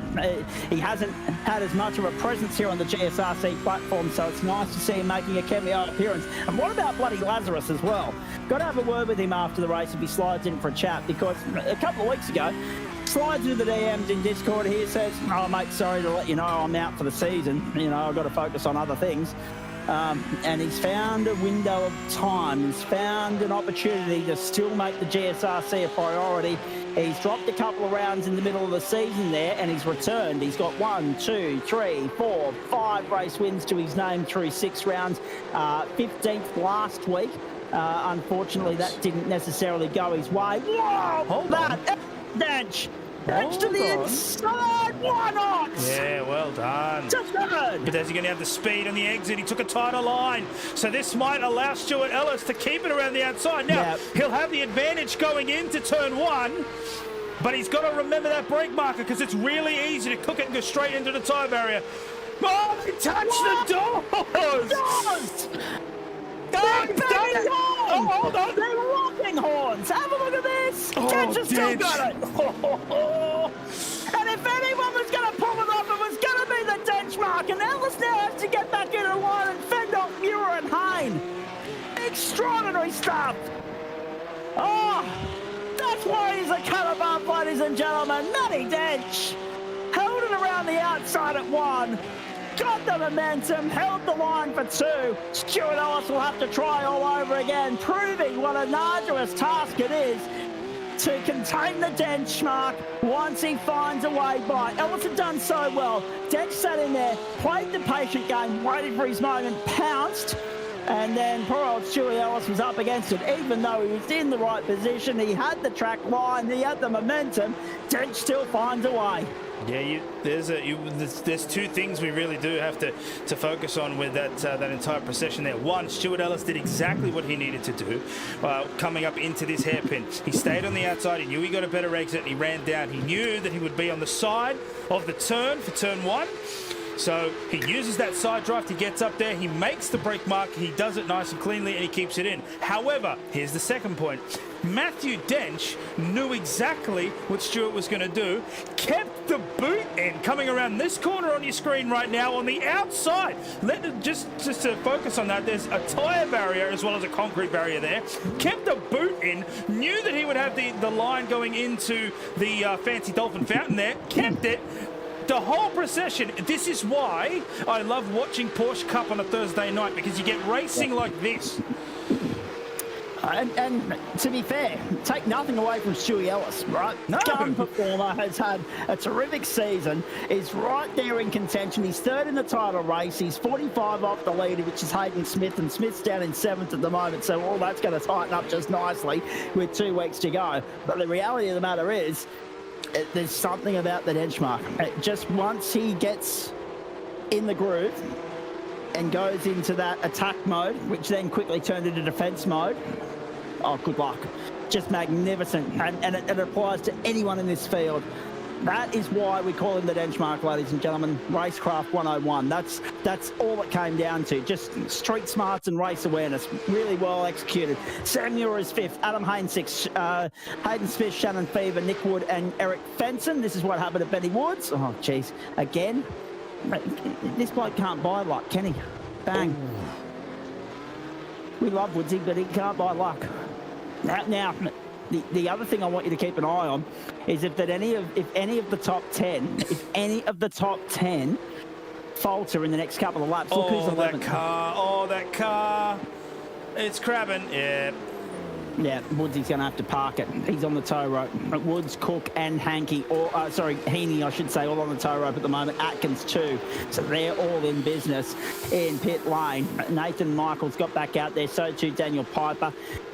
So the good news with Woods, Atkins, Cook, and Heaney, they're all sitting there patiently in pit lane, waiting for their moment to have a second chance in race 2. Chuk Fung Wong came to pit lane, rejoined 34th. Biggest mover so far. Let me have a look. 8 positions gained for Craig Bond, 12 for Sam Chapman, 9 for Ricky Provenzali. So they're the big movers so far. Provenza's charge has stumbled and stolted somewhat. Pedersen being kept honest by Corey Lazarus. There they are, first and second. 120.248 for Lazarus. We're 3 laps from home. It's going to be a 12-lap sprint race here on the streets of Long Beach. And it is Corey Lazarus chasing down Benny Pedersen. Pedersen in a purple patch of form at the moment, but Lazarus still firmly in championship contention. And this will do him no harm whatsoever, the fact that Hayden Smith is down in 7th place. So this really sets us up nicely for the final few weeks. Look at Dench, look at Ellis and Muir in behind that, and so too Adam Hayne. So all that squabbling between Dench and Ellis, even though it was straight by, side-by-side straight line running, the banging of doors concerned me because I thought that was going to be the end of it. But they somehow found a way out of it. But it's invited both Muir and Hayne back onto their bumper. Hayden Smith, Shannon Fever, Nick Wood, Eric Fenson. If any of them stumble or falter, look who is 11th. It's Craig Bond. It's the open split leader. He would go to the invert pole position. If anyone in the top 10 was to stumble in the next couple of laps, 2 laps to go by the line, Lazarus keeping Pedersen honest, giving him to hurry up, looking for a way by. Pedersen very good on the defence work at the moment, making it almost impossible for Lazarus. Lazarus needs a dream run down the outside, gets it down the outside. He goes, is he about to do to Pedersen what Dench did to Ellis? A coat of varnish, that's all it was! No. Lazarus! Tank slapper, caught it! Has to reset and go again. Game on. Pedersen with the advantage by 0.9 of a second. Maybe that's all the buffer. Maybe that's all he needed. That's a very cheeky move there from Pedersen. It's totally legal, but it's what we call squeezing in motorsport. So the rule is that you have to give a car's width to your competitor, right? That doesn't mean you have to stay stationary, so you give them exactly a car's width, and that's what Pedersen did. He extended the corner for his own gain. Corey had nowhere to go but on that right side after they crossed the start-finish line, so Pedersen maximises the corner for himself, and unlucky for Lazarus, it seems as though he just got a little unstuck when he put the throttle on coming through the corner, and you can see the rear snapped a little bit. He caught it, but it's caused him to slow down, and that's why now he's about a second back. So Pedersen probably just put the final nail in the coffin for the first race with that move. Perfectly executed so far. White flag in the air. One more time around. Muir in 5th place, chasing Ellis, chasing Dench. Dench has got these guys, 1.5 seconds. Bond still sits 11th, leader of the open split at the moment. And good news for Bondy, he had a little bit of a deficit to try and reel in on Jono Akers. Akers is at least 5th in class right now, 4th actually. Could be 5th depending upon where Rory Wilson is assigned, because he's showing in white at the moment, so he's an unassigned competitor, be it open or elite. So we'll wait and see how it all plays out. But that will do Bondy no harm whatsoever, the fact that there's a bit of a distance between him and Jono Akers, because that's the fight for first and second in the open split at the moment. There's Marcus Hankey right now, chasing Rory Wilson, chasing Rodney Gollan. Down the back straight, Pedersen has got Lazarus covered off. Oh, look at the side of the car! I know. Look at it. It's fantastic, isn't it? You go to street circuit racing, the car's never going to go back on the trailer the way it came off. Chariot flag in the air. The start proved to be the defining moment. Pedersen nailed that, and victory is the reward. Pedersen wins at Long Beach in race 1. Second to Corey Lazarus, third to Matty Dench, held off Stuart Ellis, then Sam Muir, Adam Hayne. Then Hayden Smith, or Smith I should say. That still confuses me, trips me up. Fever, Wood, Fenson. Bondy goes 11th, winning Ewan tried to have a crack on the run to the line, missed out, but Bond is the winner of the open split by a clear margin, and that is a magnificent performance from the youngster. Ben Pedersen, take a bow, here we go. And Denchy's going to light it up as well. Why not? Why not? Magnificent. Come on, boys, you've got a second race to think about. Yep. Well done, Benny Pedersen. That's a great result. Bondy in for 11th, wins the open split ahead of Rodney Gollan, Marcus Hankey and John Akers. And the margin in the end from Bond back to Gollan was in excess of 5 seconds. So a very comfortable win for Bondy in the open split. Well done. Couldn't take your eyes off what was happening at the front, though. Terrific racing, Ben Pedersen, Corey Lazarus. And Ben Pedersen, another race win in the Porsche Cup. It's not that he's not. Now he's riding the car off. Oh, wow. Good thing he gets a factory reset for the warm-up in the second race. My goodness. These are the types of shenanigans you wouldn't get away with in the real world, folks, with such a tight turnaround between the two races, but that's why we love the iRacing platform. Interesting, isn't it, mate, when we look at everything here. I mean, we're about to have a look at the results. There they are on your screen. Read through them at your own leisure. I want Dan Correa-Sar's comments here. The reality of the matter is only half the job's done here. Benny Pedersen has got the jump, got race one. Getting through the traffic in race two is going to be incredibly difficult, extremely challenging. But strategy's going to come into it and a few other factors. We know that. Who knows? If we get a block track, they may get a safety car. That will change everything. But what I like about Benny Pedersen is he's there. He's got the pace. He's got the results on the board now to prove that he can be a contender.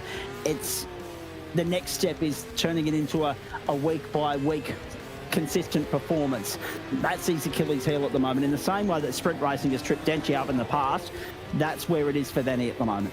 Yeah, that's exactly right. But we've known for a while, we've known since the start of the season that that Benny has got the pace, that he's got the speed in order to win. The problem is that guy just seems to, I don't know, maybe not now. I really hope, I really hope I haven't jinxed this, but he just got hit with like literally everything you get hit by. He either got involved in accidents that weren't his fault. His VR decided to like cark it at Indianapolis, I believe, which caused him to go off there. Then, where was it? Hungaro Ring? He ended up getting bowled out at the start.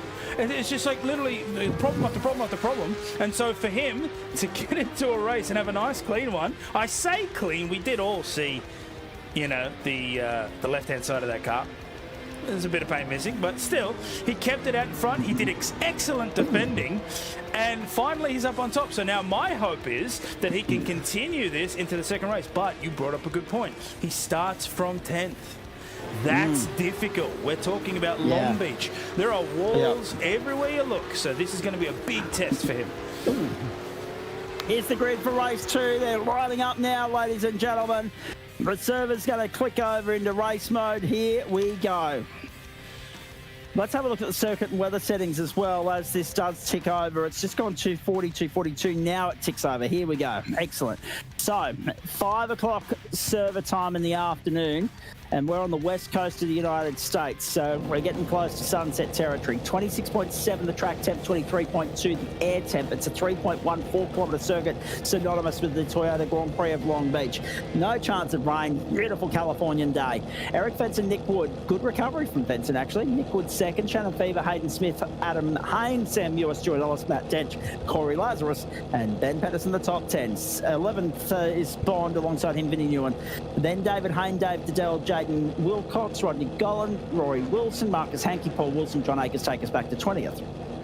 21st is where you're going to find Matt Bailey alongside Sam Chapman, row 12, Ernie Toft, Adam Lavis, 13, Stephen Gallagher, Dane Stadden, 14, Bobby Commodine, Reddit, 15, Chook Fung Wong and Eduardo Zamora, 16, Tristan Koch, Barry Punter, 17, Nathan Michael, Daniel Piper, 18, Brett Bradbury, Patrick Klein, 19, Ricky Provenzali, Ben Woods, then Dale Atkins, Marcus Cook and Greg Heaney make up the field. 5th last race of the season. Lights out, away we go. Racing once more on the streets of Long Beach in California in the Bowens Porsche Cup. Thursday night motorsport, the 4th race of the program. On the platforms of the GSRC across Facebook, Twitch and YouTube. Hold your breath again, folks. 3-1 to turn 1. Uh-oh. Can we get through unscathed? Corey's done so well there. Oh, but they pile up a little bit. Yeah, they do. Yeah. Oh, we'll find out exactly how bad the damage is in a moment. I think we've actually got away fairly unscathed, which is extraordinary. But well done to all and sundry. Have a look at this down the inside. Adam Hayne on Shannon Fever. Fever to the outside, Hayne to the inside. Hayne's going to try and get the job done. Whoa, contact and sliding. Oh, they're on the edge right now. It's the first lap, boys. Up and under. Hayne will have a crack on the run down to turn 9. Once more on Fever, but Eric Fenton has bolted. So Hayne on the inside here. He's got to be very, very careful. The temperature in the tyres. We're talking about the first lap. The only thing is, though, they're right to fight like this because it's Long Beach. It's a like you said, a concrete canyon. It's hard to overtake sometimes. So they make it around the hairpin fairly well. I'm going to keep an eye on the event log and see if that does well. Pedersen. Oh my lord. Oh dear. Oh, from hero to zero. Don't tell me. Yep, there it is. What has happened here? Hold on. Race 1 went perfectly for this man, and then all of a sudden, he's on the tow rope and back in pit lane and out of business. Can you believe that? Down 31 spots. Haynes still chasing Fever. And while ever this is the case, look at Eric Fenton. He's just taken off. 2 seconds to the good. Thanks very much for coming. 2 of 19 here. 27-minute feature, of course. Oh, no. Oh, dear. Oh, no. Oh, my. Hold on. Holy cow. Massive crash on lap 2. Was that lap 2 or lap 1? That's lap 2. But I just need to understand something here. Hold on. So you'll see the car disappear in the middle. Yeah. But why did he slide so hard? Wow. Whoa. Ben Woods wasn't on the tow rope, and then an extra clout for good measure. Ben Pedersen's parked up and done. Look at this. So, oh no. That's extremely bad luck. But what happened ahead of that, more to the point, look at the garbage. It's all mid-pack stuff. The top 11 are unscathed. They're okay. Oh no. Was that? Sam? Sam Chapman spun round. Sam Chapman. Bang. Look at it walk go. Like pinatas. Like bowling pins. You wouldn't fairly can read about it, would you? Lap 3 of 19. We get the totem pole back on the left-hand side of your screen, folks. You've seen this radio enough times now to know how it works. Blue plate, yellow number, elite split. Yellow plate, blue number, open split. White plate, blue number, yet to be designated a split. But will be tonight. Eric Fenton, Adam Hayne, Shannon Fever, Stuart Ellis, Matty Dench, the top 5 at the moment. So, I mean, good start Stuart Ellis, good start Matty Dench, good start Corey Lazarus, all unscathed. And again, yet again, the bad luck strikes Benny Pedersen. So you could argue that we did put the mock on him, unfortunately, and we didn't mean to. I'll apologise. I'll take ownership for that. I just wanted to congratulate the man on having a good race, and then sure enough, I cut to him, and he's limping down the goddamn back straight. So I'll take it. That's my bad, Benny. 2/3 of first, and make it a second first so far this season for him, but he's qualifying form. Second, first, third, second, fourth, fifth. He hasn't had a start spot outside the top 5 when he's qualified in this campaign. Just extremely bad luck for him yet again. Down the main straight we go. Remember, we've got 5 sprint rounds in this tournament this time round, and one of them is a 3-race affair. That's in a couple of weeks, so therefore we have a 16-race championship for the Porsches, which is extremely exciting, and off goes Sam Muir. What? Another one bites the dust. Now, what on earth has happened there? Muir's parked up and done. Let's have a look at this. His throttle just... What? I think that may well be a rage quit. That is what it looks like to me anyway. It doesn't make any sense because he was running okay, I would have thought. But anyway, Bondi's up to 10th as a result of that demise. And now he's Dench in 4th. Dench in 4th. Is he having a look? Not yet on Stuart Ellis. Will we see more of the shenanigans that we saw in the first race from him? Corey Lazarus has latched onto the back there. They're all trying to chase Adam Hayne, but look at Eric Fenton. This is his race to lose. He's 3.1 to the good already. Lap 4 of 19, 5.5 minutes gone here. And by the way, Knights leading Dolphins 26-6. Richmond back to within a goal of Carlton. Carlton 56 plays Richmond 50 at the moment. Thursday night footy at the G. And the best is yet to come. The AFL underway, the NRL underway, Grand Prix weekend. Yeah, gotta love March, don't you? How good's this? Bowens replay for you. I just need to check something because this is going to go. Let's see. I just want to see where the flag waves. Yep. So the flag waves there, and they all start. No, okay. I think he's fine. I just didn't know if Eric had jumped the start or not because he got a rocket of a start. But no, that seems fine. Oh. Have a look at your totem pole, Dad. Your live timing board on SDK. There are two identical fastest laps right now. Eric Fenson and Corey Lazarus. 1 minute 20.419 dead heat apiece. Do they both get bonus points? Good luck, Adam Lavis. Wowee. Eric Fenson, Adam Haynes, Stuart Ellis, Matty Dench, Corey Lazarus, Nick Wood, the top 6. Then Smith, Newen, Fever and Bond. But it's looking good for Lazarus. It's looking good for Ellis. They're reeling in Hayden Smith, who's led this from the early stages. Of course, took the advantage with 3-round wins on the trot. 1 round 3 at Sebring, 1 round 4 at the Indianapolis Road Course, 1 round 5 at the Hungaroring. All in the absence in weeks 3 and 4 at least of Corey Lazarus, who was 4th and 1st at the Hungaroring and really hasn't looked back since first. 15th last week, unfortunately, a little bit of a blip in the road at the Saxon Ring, but still, he's on the comeback trail here and looking good from a championship perspective. Only 25 points in arrears of Hayden Smith going into tonight, with the fact that Smith is still boxed in 7th and Lazarus is up there in 5th. He covered him off in the first race beautifully, finishing 2nd, and he'll do his best to push forward here. But the problem's not going to be Ellis, Dench or Hayne, it's going to be Fenson. Having a look at the pace here. There's the update. 5-lap average. Fenson very clearly ahead there with a 120.5 average. And then you can see that Dench and Lazarus are almost neck and neck there. Hayne as well, and Smith for that matter. All 4 of those guys just there behind. So they're having a really good run, but it is Fenton that is clearly away with it. 3 seconds down the road, and he shows no signs of slowing it up. Now, the question's going to be, can he keep this momentum once we hit that pit window? It's Latham! Does he get this? Wow, Corey. Wow.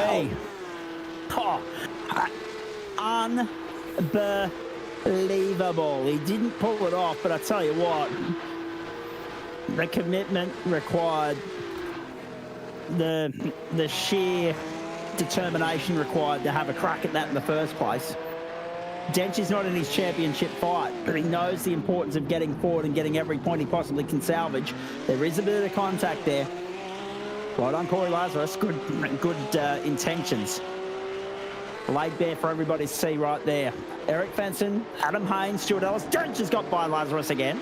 Lazarus to the outside. We'll have the inside running for the next left-hander. I think you'll find this could be set up nicely for Lazarus on Dench. Dench goes deep, stays there, puts himself on the inside for the next corner. It's Dench and Lazarus and Ellis all over again, except it's Lazarus, not Ellis now. And Dench to the inside. They're still side by side. And Lazarus finally, I think, might have covered Dench off. Yes, he does. Well done, Corey Lazarus, the number 1. See, this is what we were talking about last night. I was having a chat offline with Dale Atkins. We were talking about the way in which the landscape of Porsche racing has changed with Dench not being full-time at the moment, and the way in which Corey Lazarus has really upped the game and really taken the fight to Dench when he's been in the server, improved as a competitor. He's taken a couple of batterings by Dench. He's been the bridesmaid a couple of times. He broke the hoodoo in Dench's absence last term, and the confidence that's come with that, the skill set that's come with that, the determination, the confidence. It's all on show there as he goes punch for punch with one of the greats of the platforms of the GSRC.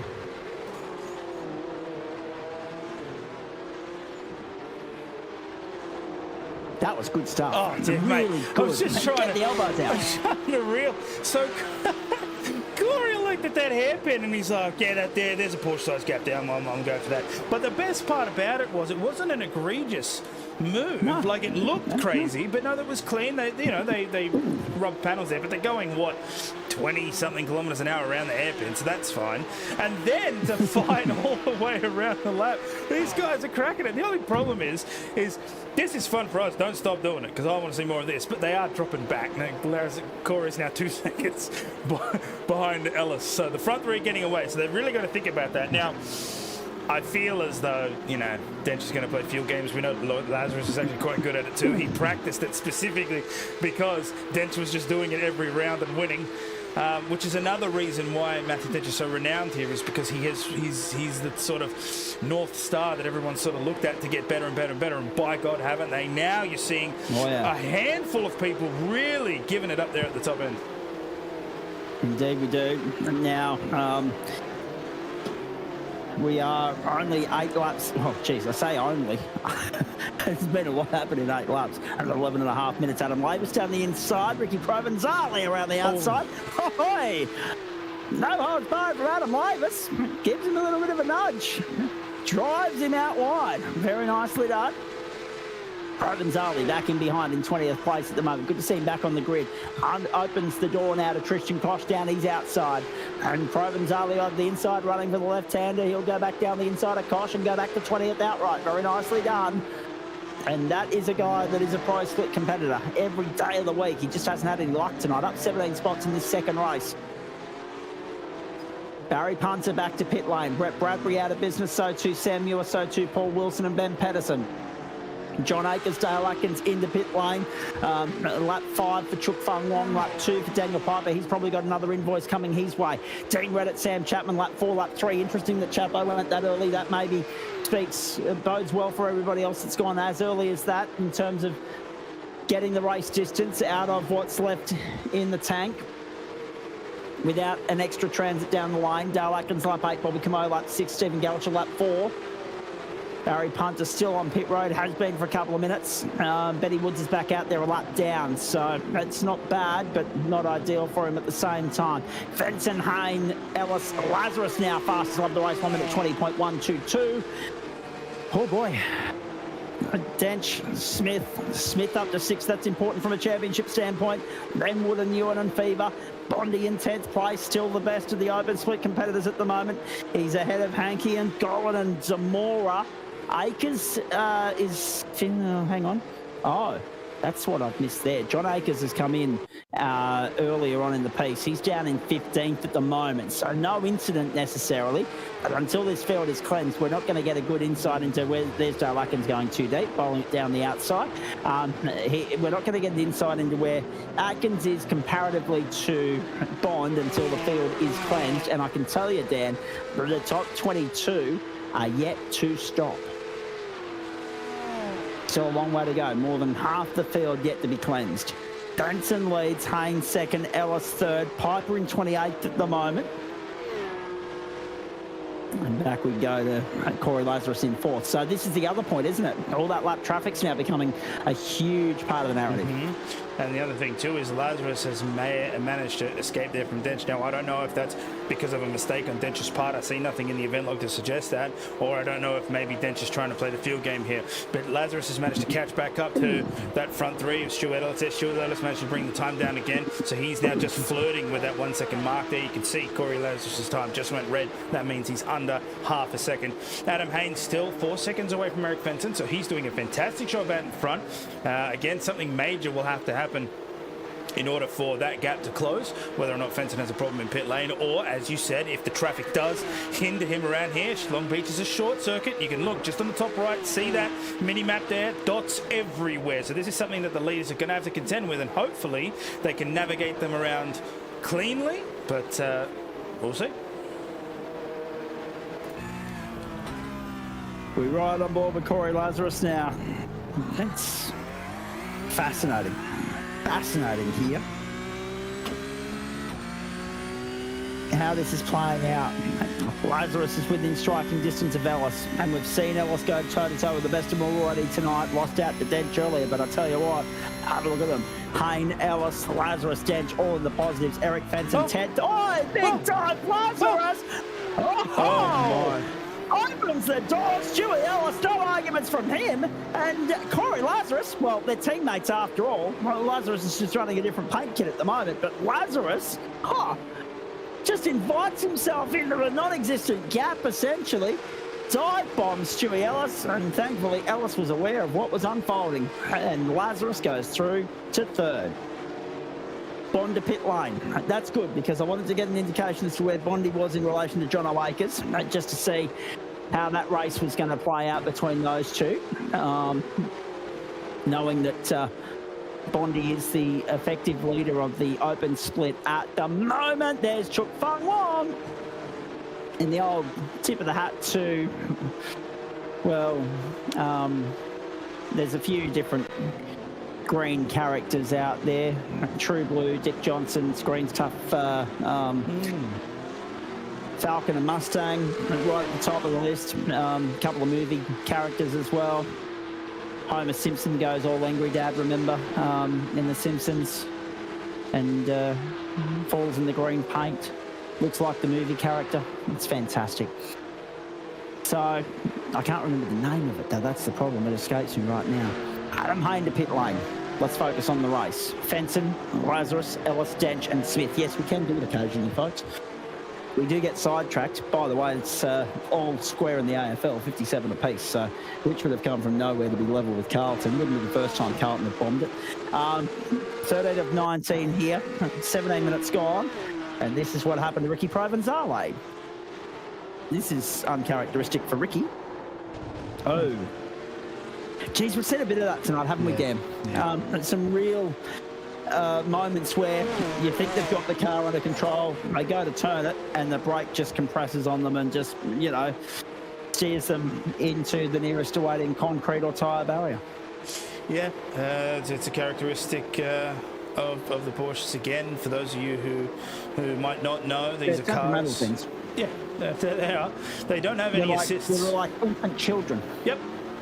They like to carry on and spit the dummy. They have no assists. They don't have ABS and they don't have traction control. The ABS and the traction control of the driver's right foot. The ABS might be some driver's left foot, depending if they left foot brake or not. But yeah, so you got to be very, very careful as your tyres go out and as the track temperature changes and as the you get more and more wear, or there might be a different line, etc. and so forth. You do have to adjust those, and unfortunately, some people are getting caught out by that. They're braking where they think they should be braking, and then all of a sudden the brakes don't work. So maybe they panic and they brake a little on, then the wheels lock, then you got no grip, and you end up in the wall just like that. So delicate balance, but it's the most popular car. Yep. It's the car that wants to kill you the most, but everybody wants to drive it. So. Oh dear. Patrick Klein, Nathan Michael to pit lane just now, mate. Adam Hayne, the best placed of those two, have stopped. Top 9 yet to stop all the way down to Marcus Hankey, who's the current leader of the open split, but corrected order would suggest that Craig Bond is holding that position. He's moving back up through the order right now, up into 13th place. There is Matty Dench, who's latched back onto the back of Stewie Ellis, who's lost 1.3 seconds to his teammate Corey Lazarus. What's Dench?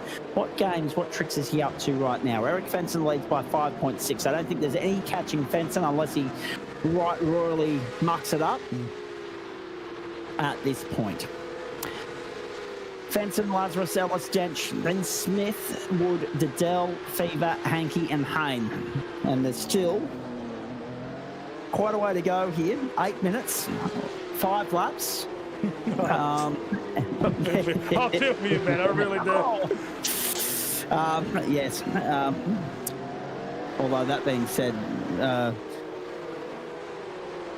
it's not the right 4, but I'm going to let it slide on this instance because it's a nice lead into what would normally be a 4-letter word. And that's from Benny Pedersen, and I can understand that. Sheer frustration on his part, and, rightly so. It was there for the taking. We are 5 laps from home, 4 when we cross the line. We are 7 and 10 seconds away from home, 7 minutes, 10 seconds. We've got Marcus Hankey on pit road right now. Now, he's out. Bond's still coming around the last corner. I think Marcus Hankey might have been able to leapfrog Bondy here. We'll wait and see as they keep him back down the main straight. No, Bondy's got him. So the long pit lane exit has hurt Marcus Hankey there, and Bond goes through. So Bond, the effective leader of the open split at the moment, going gangbusters. Let's wait and see how it all plays out. 4 laps to go. Eric Fenton starts lap 16. Lazarus and Dench both to pit lane. What can Dench muster up on the fuel save front? In comes Hayden Smith as well. Not the greatest night for the championship leader, but consistency is so key. So as long as he maintains a top 10 finishing position, he's still going to be there when the whips are cracking in a couple of weeks. Remember, we go next week for 60 minutes to the Circuit de la Sarthe. Oh, look at that. Side by side they go. Lazarus has just pipped Dench by a nose. And Lazarus will lead Denchi back out onto the racetrack. How good's that? And then Rory Wilson's right. What an unforgiving circuit, absolutely. Rory's already parked up as well. Oh, tonight. Who's that there? That's Quite Ricky. A few parked up. Provenzali has come back out in the fight. That's clear. But he is a lap down, of course, so he's the best to tuck in behind them and go again. Out comes David Liddell, Shannon Fever and Adam Lavis. Their pit stop's done. Still Fenson, Ellis and Snetterton to stop. Circuit de la Sarthe next week, 60 minutes. There'll be 2 compulsory pit stops there. And then, whoa, there's a bit of smoke in the background. Magello for Super Sprint Racing in 2 weeks' time to round it out. That is going to be fascinating viewing, compelling action on the platforms of the Gentleman Sim Racing Club. Remember, early start for the Porsches the next couple of weeks, 8:45 Eastern Daylight Time, straight after Super Formula Lights, which starts at the earlier time of 7:30 Eastern Daylight Time. Stuart Ellis to pit lane, so to Eric Fenson. And Dane Snadden will need to come in next as well to cleanse the field. And thankfully, Daniel Perez, the point that I wanted to make a moment ago, but again, things kept happening. We're not going to see anyone fluff it, in the sense that we saw a couple of people, Gordon Marshall being one of them, Gordon Ramsay Marshall. He got tripped up and hit slapped with a 25-second invoice at the Hungaro ring for not completing a compulsory pit stop in the sprint race feature there a couple of weeks ago. There we have it. Ellis has been leapfrogged by both Lazarus and Dench. Fenson still 4.8 up the road. So now the whips are cracking. The battle is on. Barry Punter's right in the road. He doesn't want to be. Gets out of the road. Well done. Corey Lazarus and Matty Dench coming on through. The fight for second is on. And for Lazarus, it'll be a double second, but it'll be a round win, you'd have to say. He covered off Dench in race 1. Dench, of course, finishing in 3rd place. So it's status quo. They're 2nd and 3rd again. The difference will be Benny Pedersen. The difference will be that Benny Pedersen was the race winner earlier and Eric Fenson's the race winner now. Fenson, of course, finishing in 10th earlier on. So really, technically, mathematically speaking, Lazarus the round winner and Dench will be likely 2nd, which is a nice return to the server for him. And Hayden Smith, it's going to be interesting to see what all this does for the points matrix with 2 rounds to go. Remember, Enduro points next week, Super Sprint points the week after. Still plenty of points up for grabs there for the taking on the platforms of the GSRC. In the final 4 races of the Porsche season, 2 laps to go at Long Beach. Yes, we're going to finish ahead of time, so we're going to give iRacing a little bit of money back. They win this one. Corey Lazarus 2nd at the moment. Stuart Ellis has got by Adam Hayne. Stuart Ellis to 4th. Adam Hayne giving him the hurry up at the moment. Hayden Smith still 6th. They're still working their way through the outright results here. They're still working their way through the motions, sorting out a couple of positional battles. And those battles are unfolding right throughout the field. The attrition rate has been extraordinary. Aaron Smith, a non-starter. Ben Pedersen, Paul Wilson, Sam Muir, Brett Bradbury, Dave Hayne will be classified as a non-finisher despite still being in the server, but he hasn't completed 75% race distance, which is 15 laps. Chuk Fung Wong, Rory Wilson. Barry Punter's out there, but he's 7 laps down. But the problem for Barry's is not going to get classified. Dench around the outside at 9. Lazarus closes the door. Ho ho! Here we go again. It's Stuart Ellis and Matty Dench all over again, but it's Lazarus instead of Ellis. And Lazarus had one of those moments with Ellis earlier in the piece. Road traffic playing its part. They've got to weave their way through that. White flag flies in California.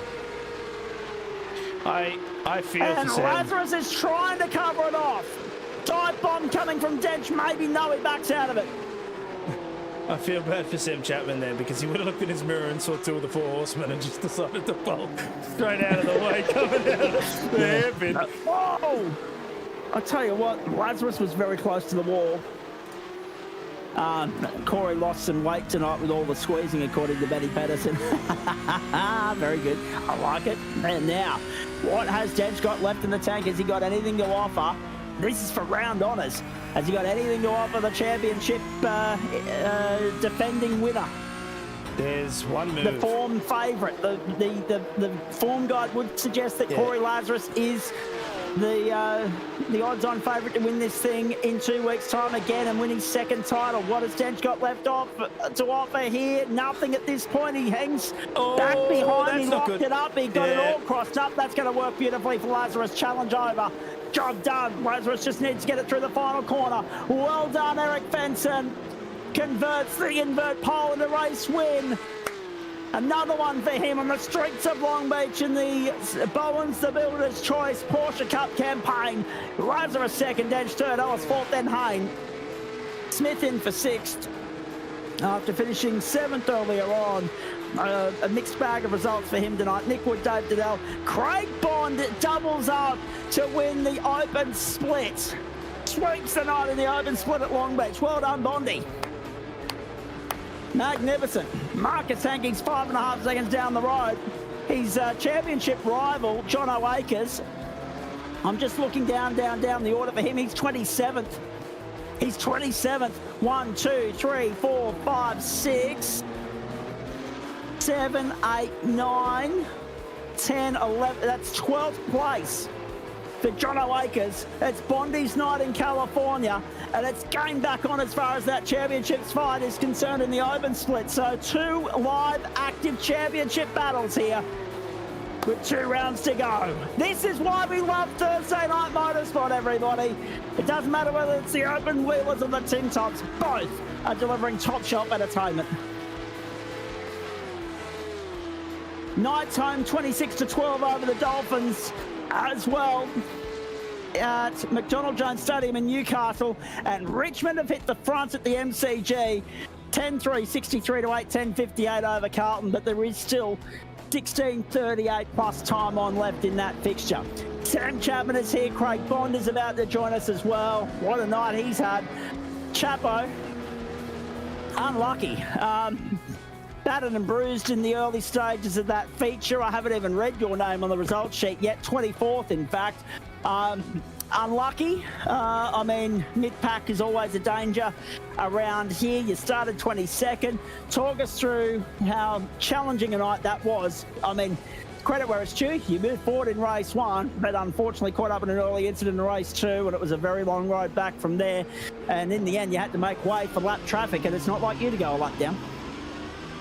Yeah, I mean, I would use the term unlucky loosely. This I think is a make your own luck situation, Zach, to be honest. Copy. Well, at least you're honest, yeah. Yeah, this one was. No, apologies to the guys. It was, I went 3 wide early on and pretty much had sort of pulled it up, but just lost the rear a little bit, and then I think there was a little netco just kept pushing it around, and that just caused a massive pile up for everyone. So apologies for anyone that got caught up in that. I mean, the move was on, it was just executed poorly in the end. So yeah, no, I mean, yeah, it's been a night. I mean, we always knew what was going to happen from, deep in, 33rd place. It was always going to be a bit tough, so to make it through as I did first race, wasn't too bad. Of course, you had a good battle with Adam Lavis, so I'm not sure if you saw that, but I spent half my race behind him, as you mate, unfortunately, we, as much as we would have loved to acknowledge that for the 15th time this season, we're stuck watching 15 other things going on.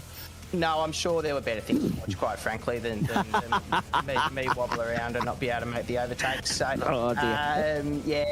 great race out there. Yeah, Long Beach, not a track to come in with zero practice, I think is fair to say. Correct. I mean, look at that. There's your top 10, folks.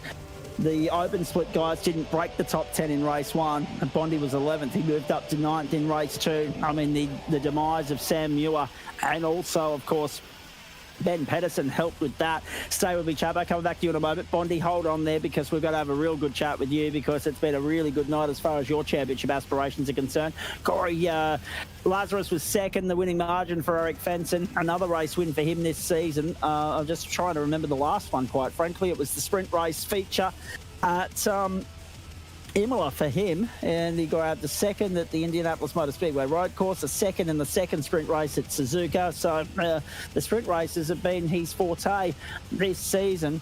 Every single sprint round, he's been on the grid for. He's managed to get a decent result out of, and second in that 40-minute race at the Brickyard as well. So Eric Fenton, even though it was 10th in race 1, he's done his championship aspirations no harm whatsoever tonight. The problem is that Corey Lazarus and Stuart Ellis also hit their boxes, their markers as well. Fenton, Lazarus, Dench, Ellis, Hayne, Smith, Wood, Diddell, Bond and Hankey. Dane Snetterton up 15, Nathan Michael up 21, and Adam Lavis up 11. Vinnie Newen in 14th place, Jen Reddit up 13, Eduardo Zamora up 14. Biggest mover of the race in the open split is Greg Heaney, up 24 spots from 41st to 17th. My bloody goodness, that's a magnificent effort from him. Plus 13 for Tristan Koch, Bobby Camo, Stephen Gallacher take us back to 20th. Rodney Gollins, Shannon Fever, Daniel Piper, Sam Chapman, Ernie Toff, Marcus Cook, John Akers. That's the big story. And I'll get back to that in a moment. We're going to get Dan to break this up so that you can see the open split results individually. Ricky Provenzali, Ben Woodsdale, Lackins, Patrick Klein, Matt Bailey, Jaden Wilcox, Barry Punter, Rory Wilson, Chook Fung Wong, David Hayne, Brett Bradbury, Sam Newell, Paul Wilson, and Ben Pedersen made up the field. Aaron Smith, again, not able to get going in that race. And everyone... Well, Patrick Klein completed 15 laps, as did Matt Bailey, but everybody else won't be classified in any of that because they did not make 75% race distance, so it doesn't well matter whether they made the checkered flag or not. But that's the talking point, right? And this is before we see where Ricky Provenzale, Matt Bailey, Rory Wilson and Aaron Smith are factored into the equation. There were 4 to-be-confirmed classified drivers out there tonight that were first-time entrants in the series.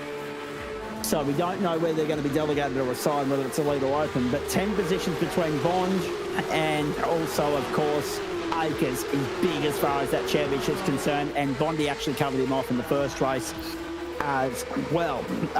Coming to Bondy in a moment. Coming to race 2 winner Eric Fenton in a moment as well, because he's been kind enough to join us. But let me finish with Chapo. And I'll be perfectly honest, gents, I didn't get to watch Home and Away last night, so I got 2 for the price of 1 tonight, so the quicker we wrap this up, the better.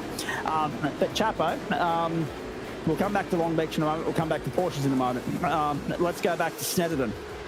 Let's go back to Super Formula White. That's an interesting... it's at an interesting point, that championship fight. You lead by 12 points. 300 by Scott Barchin, 288, 276 for Adam Lavis, 271 Tom Donoghue, and 255 Marcus Watson. So, I mean, that's 45 points covering the top 5. That was slightly bigger buffer between the 5 going into tonight. Watson's done all he can to try and reel you guys in. It's going to be tough for him over the next 2 weeks.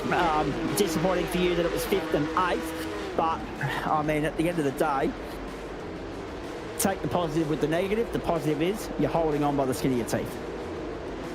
Yeah, that is absolutely a positive to take out of it. And it's, you know, it was good that on a tough night I could still bring home decent enough points. And actually just looking at that, matched Scott's points, which was pretty essential, and that's the goal at the moment, given, you know, it's not a big lead, but it is a lead. And so, yeah, we'll just have to try and stay out of incidents. It's once again with this influx of new people. That seems to be where I end up getting caught up at the end of the season, Zach. Is you know, when we have other people's garbage.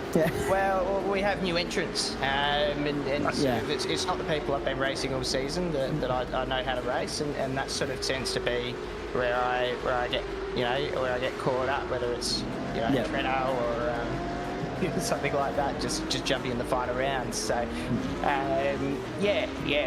we'll see where that comes to. I'm hoping I'll be able to hold on to it. There was an aspect of, you know, having the Open Wheel Nationals, but never been particularly competitive throughout the season. But I thought maybe we could red hot crack this time around. Yeah. It's definitely close at the top there. It's not lost on anybody that if you were to back somebody just in a one-off instance, right? If you were to go on and win the championship, the form guide would suggest we put the line through you as far as Open World Nationals supremacy is concerned. But then, you know, it immediately swings towards Marcus Watson, doesn't it? Because he's been magnificent in the 7 weeks the 6 weeks that he's been here, albeit with a little bit of bad luck at the island in week 2. So, it's still looking very healthy for the GSRC to go and make it 3 from 3 in the Australian Open World Nationals in a few weeks' time. Yeah, no, it's been interesting. We've sort of added to the talent in this pool. I mean, it was over a 3K soft tonight with some pretty quick guys with Sebastian and another couple of those guys as well that are just lightning. So whether or not they'll have the required races to be able to make it into the Open World Nationals, I'm not sure. Hopefully for the club's sake they do, and for my sake they don't. But yeah, no, you'd have to say Watson's on serious form at the moment, and when he rocks up, he's usually pretty competitive. But yeah, I guess as well, it's it's an interesting spot where I'm probably taking it a fair bit easier than maybe he is, given I'm sort of trying to defend rather than attack or not really have anything on the line at this point. I'm getting some cheeky advice from down Gundagai way at the moment from Craig Bond, suggesting that I've got to get to him earlier because he's been getting off the sim rig too late. I'm going to throw him. No, he doesn't. But I'm going to throw him under the bus right here and now, and say that I had no role to play in the fact that he was still on Discord at midnight last night, righto? So when it comes to getting off too late, I've got nothing to do with that. We're getting to Bondi in just a moment because I can't multitask, Craig. I'm sitting here and I'm getting the messages on Snapchat, but it's just hard to listen to Chapo and think about the next question and also type and text to you at the same time. But it was always going to be mentioned on air because I'm like, hang on, you can't be serious. But in saying that, young kids, they burn the candle at both ends, so I'll soon learn that that's the bad way to go. Hey, Chapo, we'll talk Porsches in just a moment, but let me get your thoughts because I didn't get to finish off or tidy up the Super Formula Light. Let's talk about next week, how important qualifying is for you, how important a little bit of fuel save is going to be. Mount Panorama staying out of trouble is another factor. You've also got a couple of wild cards in there that aren't championship contenders, but they've certainly got the pace to be race contenders. Sebastian Escandari's certainly one of them. His teammate another. And then you go to Brands Hatch, which, like Snetterton, is tight in terms of the narrowness of the bitumen that you're playing on. No easy tracks ahead, and 2 40-minute races between you and an SFL title. Yeah, exactly. It's once again, it's risk management really. The plus of having these wild cards is, given I am leading, it means that it's more difficult for, Scott and Adam and Tom to, get those big points from first, second, third. But also, if they do get those points in first, second, third, and I can't make it past fifth, it's a massive, massive differential. So, we'll have to play it somewhat safe, but I'll need to come in with a bit more pace. It's just getting difficult. I got to the sim pretty late tonight with the new job, and it decided to crash about 1 minute before Quali as well. Everything just turned off. So that, fortunately, that didn't happen throughout the race, but I haven't experienced that before.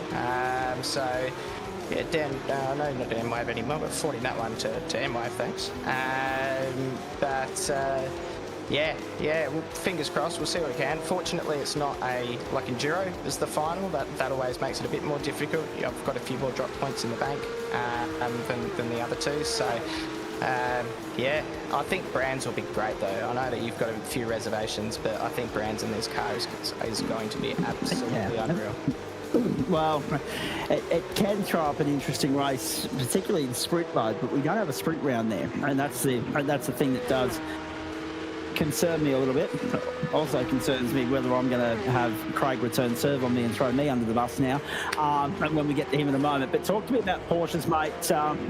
Jagadeal South next week, Mugello the one after, 4 races left in the campaign. Obviously, tonight goes to the back of the mind very quickly. It's always a lottery around here. You're not the only one to leave here licking your wounds. But as far as next week's concerned, what are your thoughts on Le Mans? I mean, I think Le Mans will be great in these. You know, wide open, just the way it flows, or that sort of thing. These sort of cars, I reckon, will be fun. But yeah, once again, I probably won't get too much time for practice, but it's probably not as unforgiving as, say, you know, Long Beach is if you come in undercooked. So, you know, yeah, we'll see where that takes us. You know, as I said, the Porsches, I'm just going to have to put to the side and have a bit of fun and try not to ruin anyone else's race for the rest of the season, because I won't have time to do and put any focus into as many series as I have been historically. Yes, correct. And no, and obviously everything's busy from a work standpoint, but also a committee standpoint. So all of that does. Actually, speaking of throwing people under the bus, are you actually going to grace the committee with your presence at the next meeting or not? Well, that's the plan. I don't have to check what it is.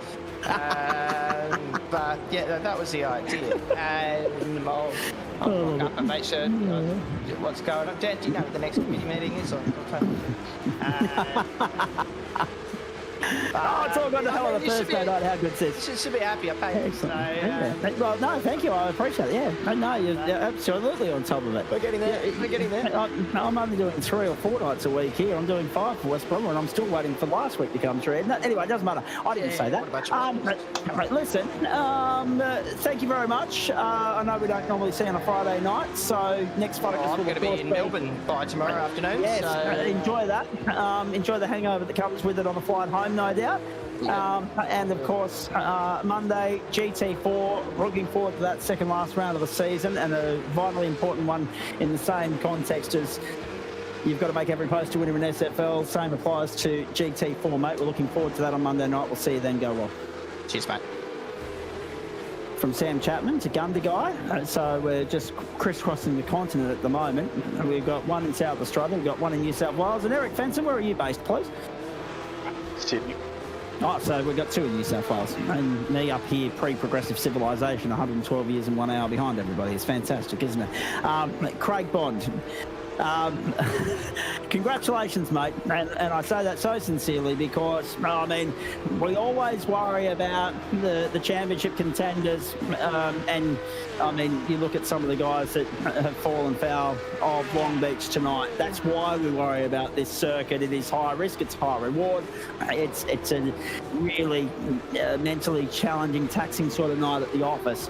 But you kept a very calm, composed, level sort of head about you. The car looks fantastic, by the way. Nice little update to the paint scheme.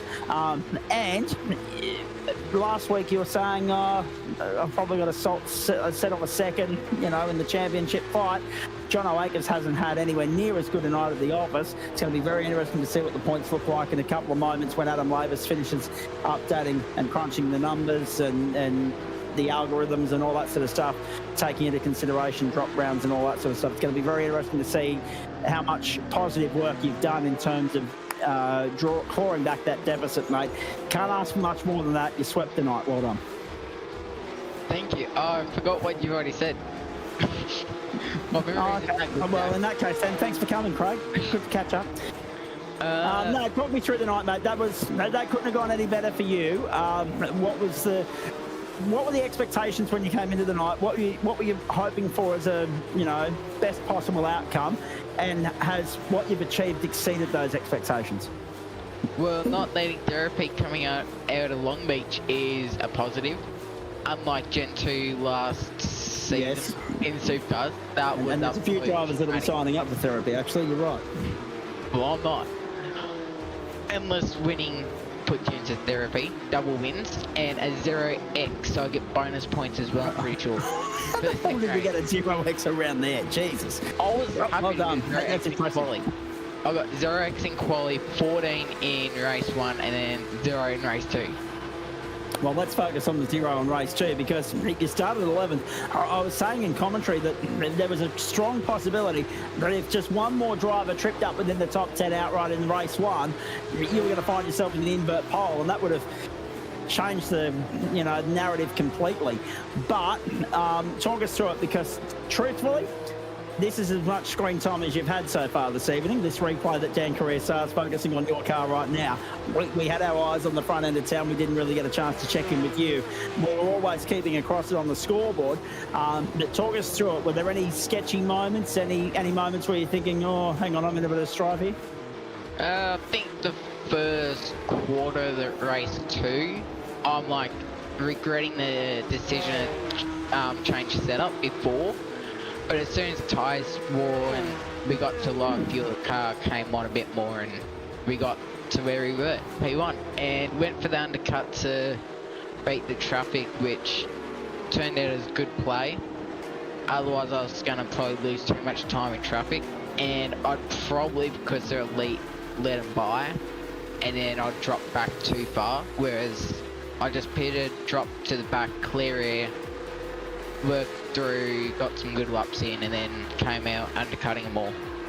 So it's a pretty good night in race 2. Just the start wasn't that great. Had a bit of wheel spin and put me on the back foot for the first lap. But in saying that as well, mate, I think now we can agree that you can have too much of a good thing, and by lightening your intake, you know, pushing Super Formula Lights and a couple of other things to one side and focusing on the championships that you're actually in the hunt for is paying dividends now. Yeah, finally. I think also just coming to the night in a good mood, having not much stress and stuff, just relaxing really helped with this race tonight. So it was pretty good. I think I'm just going to say, of course, Rexy with the new livery. That thing is staying on there for next week. Yes. So, how's the teeth on it? What about the metallic blue? Like, that thing looks really nice.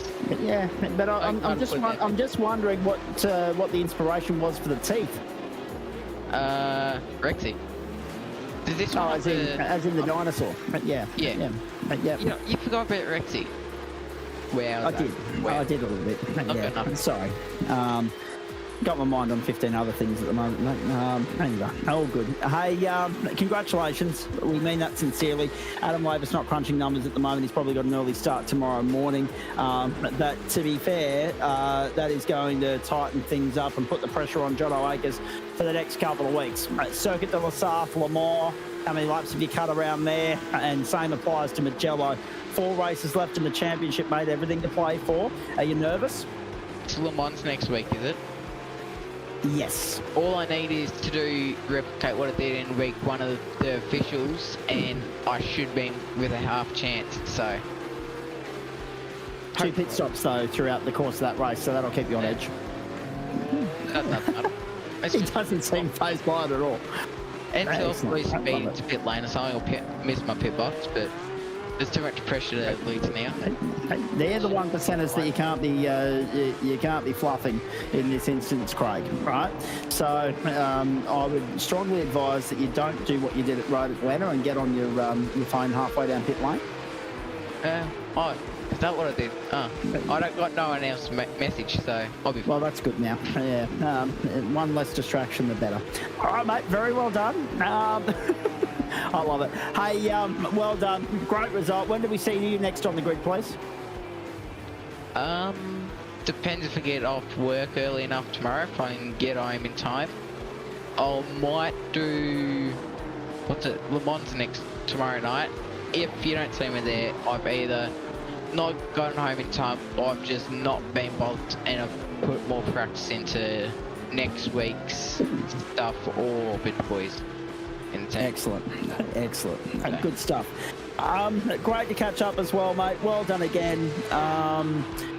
Magnificent result. I know the team's cheering you on. They're going gangbusters in the Snapchat chat thread at the moment for that and a number of different reasons, but that's rubbish. But because you were very quick to tell them that I've thrown you under the bus. I saw the comment. But very well done. Look forward to seeing what you bring to the table for the next 2 weeks, mate. Go well. And slowly but surely, again, before I bring Eric Fenton into the conversation, Dan Carrier to you. You know, there's so much experience in this club. The age range between our oldest competitor and our youngest competitor is enormous. It's only growing. But the reality of the matter is, these guys with the youthful exuberance, Sebastian Eskandari, Craig Bond, they're just a couple that I can rattle off the top of my head because they've been prominent tonight. It speaks volumes about the skill set of every single member of this club. We talk about it year on year, term after term, the way in which the level of competition, it just seems to grow exponentially year on year. And that's with no disrespect to the foundations of the club going back many a seasons, but it always seems as though the stakes are high every time we turn up. Yeah, one of the advantages of a club like ours is that once you start to get to know the people week in, week out that you're racing with, you get more comfortable with them, you understand their driving patterns, and so you can race closer and harder because you know if they're going to give you room or not. You kind of know how it is that they travel around the track. And so what ends up happening is the old adage, iron sharpens iron. That's what's happening here. So you're having people who, you know, they started off, maybe they were, you know, off the pace, whatever. They're watching some of the guys at the front. They're watching them week in, week out. They're racing around the people around them. And yeah, as you said, season by season, better and better. And so what ends up happening is the club as a whole raises up. Everybody starts to help everyone else improve. So it's really cool to see people you know that, you know, started off, weren't very well off the pace, this and that, getting their bearings. And now, you know, they're right up there pushing for wins. I'd say it's an honour and a privilege to be able to watch it every week. I'll say that much. It's really cool to see that in action. Indeed it is. We said it all the time. We have the best seat in the house here. It's an honour, a privilege, a pleasure, I think more to the point, to turn up each week and witness this. And speaking of which, bring Eric Fenton into the conversation now. A second race win, a fourth podium finish for you, mate. I mean, a case of what might have been, though, as far as race one was concerned. Well done for the result in race two. Nice bounce back after a disappointing race one. I mean, let's be honest, it could have been worse. But a costly moment all the same that saw you out of the top 10 and having to work your way back into it. You got 10th, you got the invert, and that was the only invitation you needed. You accepted it with open arms, you converted, capitalised, and that's the whole point of the invert. It gives you an opportunity to make the most of it. You certainly did that. Yeah, that's exactly it. That was pretty much what I was hoping for after I went off. I was like, yeah, I'll find 10th and sit there. And I knew I had good pace. Like I could kind of keep up with Corey and Denchi, so I was like, just check out and try and leave the field. Pretty much did that. Made a couple of mistakes, but worked out well. Indeed it did, mate. Couldn't have actually worked out any better for you because you got to the front early, you got the start, you got the jump, and then you just took off. Sure, the margin at the end was more in favour of the guys. Tip of the hat to them for clawing back the deficit. That was brilliant on their part, but the horse had well and truly already bolted. The onus was on you to not repeat the mistake of race one, not make a mistake on pit road, and you drove a faultless race, to be fair. Yeah, I was driving like 95%, braking a bit early, a bit of fuel saving, a bit of traffic management. That was a bit scary, but everyone did pretty well obeying blue flags. But yeah, just not lock up. That was about it. Indeed. And now, by the way, just recapping, 26-12 Knights in favour of Dolphins, and Richmond have just wrapped up the AFL. They were about to put another point on the board here, so the margin is going to balloon out again. It's 88 points to 69. So, 82 points to 69. So Richmond home over Carlton at the MCG by 13 points after being 20-odd points down in the first quarter. So there's your Thursday night football round the ground scoreboard done and dusted. Eric, you needed that win because in the grand scheme of things as far as the championship's concerned, you were fourth in the four-horse race, 55 points behind Hayden Smith coming into the round. It'll be interesting to see what the updated points look like tomorrow morning. What are your expectations with tonight behind you for the next 2 weeks, and can you take the fight to Ellis, Lazarus and Smith?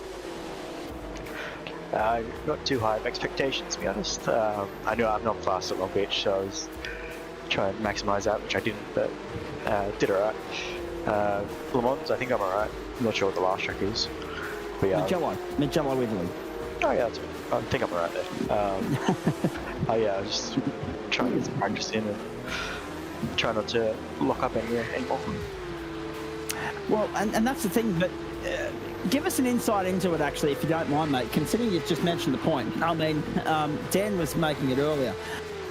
The lack of driver assist that these cars have. Everyone talks about them being a challenge, but at the same time, everybody's signing up to get behind the wheel of them. We saw some very strange moments tonight with drivers turning and then the brakes pinching and just understeering like all buggery. We saw you get tripped up by something similar.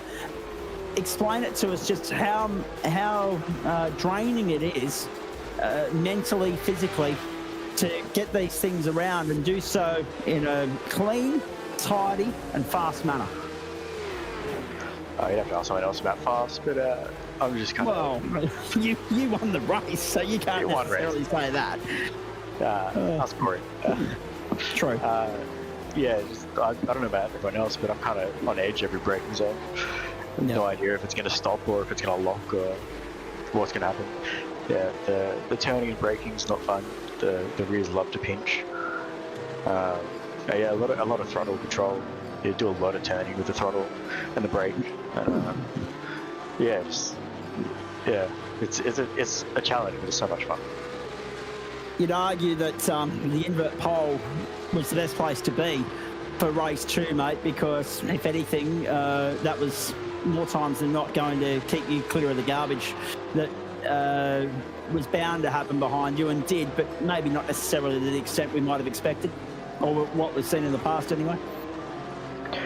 Yeah, it seemed pretty clean from what I've seen, but yeah, I probably would have crashed if I was back there, so I'll take that. So then got caught up, and that was probably like a round of where I was going to start, so I'll take it. As far as the team's concerned, mate, Nick Wood, Dave Diddell also in the top 10 tonight. We mentioned last night the way in which the big teams just keep growing, just keep building. It's not so much that there are new members in the club, but there's a lot of recruitment going on. Yes, there are some new names coming and going. We know that. That's another factor, obviously. But it seems as though, if it wasn't already a factor, 2025 is going to be the year of the big teams, the big outfits, the big squads, and you guys are well suited, well prepped at the moment. You're well set up to have a crack in multiple championships. Yeah, it seems like there's new people joining the team every day. I check the group chat. But yeah, everyone who's joining is very quick, or yeah, we help each other out when we can. Everyone's got their strengths and weaknesses. Yeah, everyone has their preferred cars, but everyone kind of mixes as well, so it's a good blend. 4-horse race, 4 races to go. We love the donut celebration there at the end, although, to be fair... Running out of fuel. Well, I was going to say, it was either fuel or the fact that you clouded the wall. I wasn't sure. It could have been both. Because there was a nice little burnout strip behind you that Ben Pedersen made the most of after race 1 as well. Well done, mate. Terrific performance tonight. Next week, Circuit de la Sarthe. It's a 60-minute race, so a different type of taxing. Instead of having that couple of minutes in the middle of the race to reset, recoup and get ready to go again, how do you prepare for a 60-minute race as opposed to a sprint round where you've got that 2 little minute intermission between races 1 and 2? Definitely pissed before the race. Yes, correct. Yeah, I haven't done that long of a race in this car before, so we'll see. That'll be interesting. Just try and take it easy. He's now at the point, ladies and gentlemen. Get your pit stop out of the road before you get on the black stuff. Even though you've got 2 compulsory pit stops in that race, there's one that doesn't count that needs to be attended to before you get going for 60 minutes. Very well done. Hey, great drive tonight, mate. I mean, there's been a mixed bag of results throughout the course of the season, it's fair to say, but I'm looking back through the course of the season. The sprint rounds, you've been here for 3 of them. You've scored an 8th, a 1st, a 5th, a 2nd, and now a 10th and a 1st in that. So we'll be looking for that sort of consistency when we get the Magellan, and that could be the difference between a podium finish in the championship and not. But we'll wait and see what the points look like when Adam Labus has updated them tomorrow morning. Well done. Clear set of heels in the second race, exactly what you needed, and a much-needed win given that race 1 didn't necessarily play out the way you would have liked it to.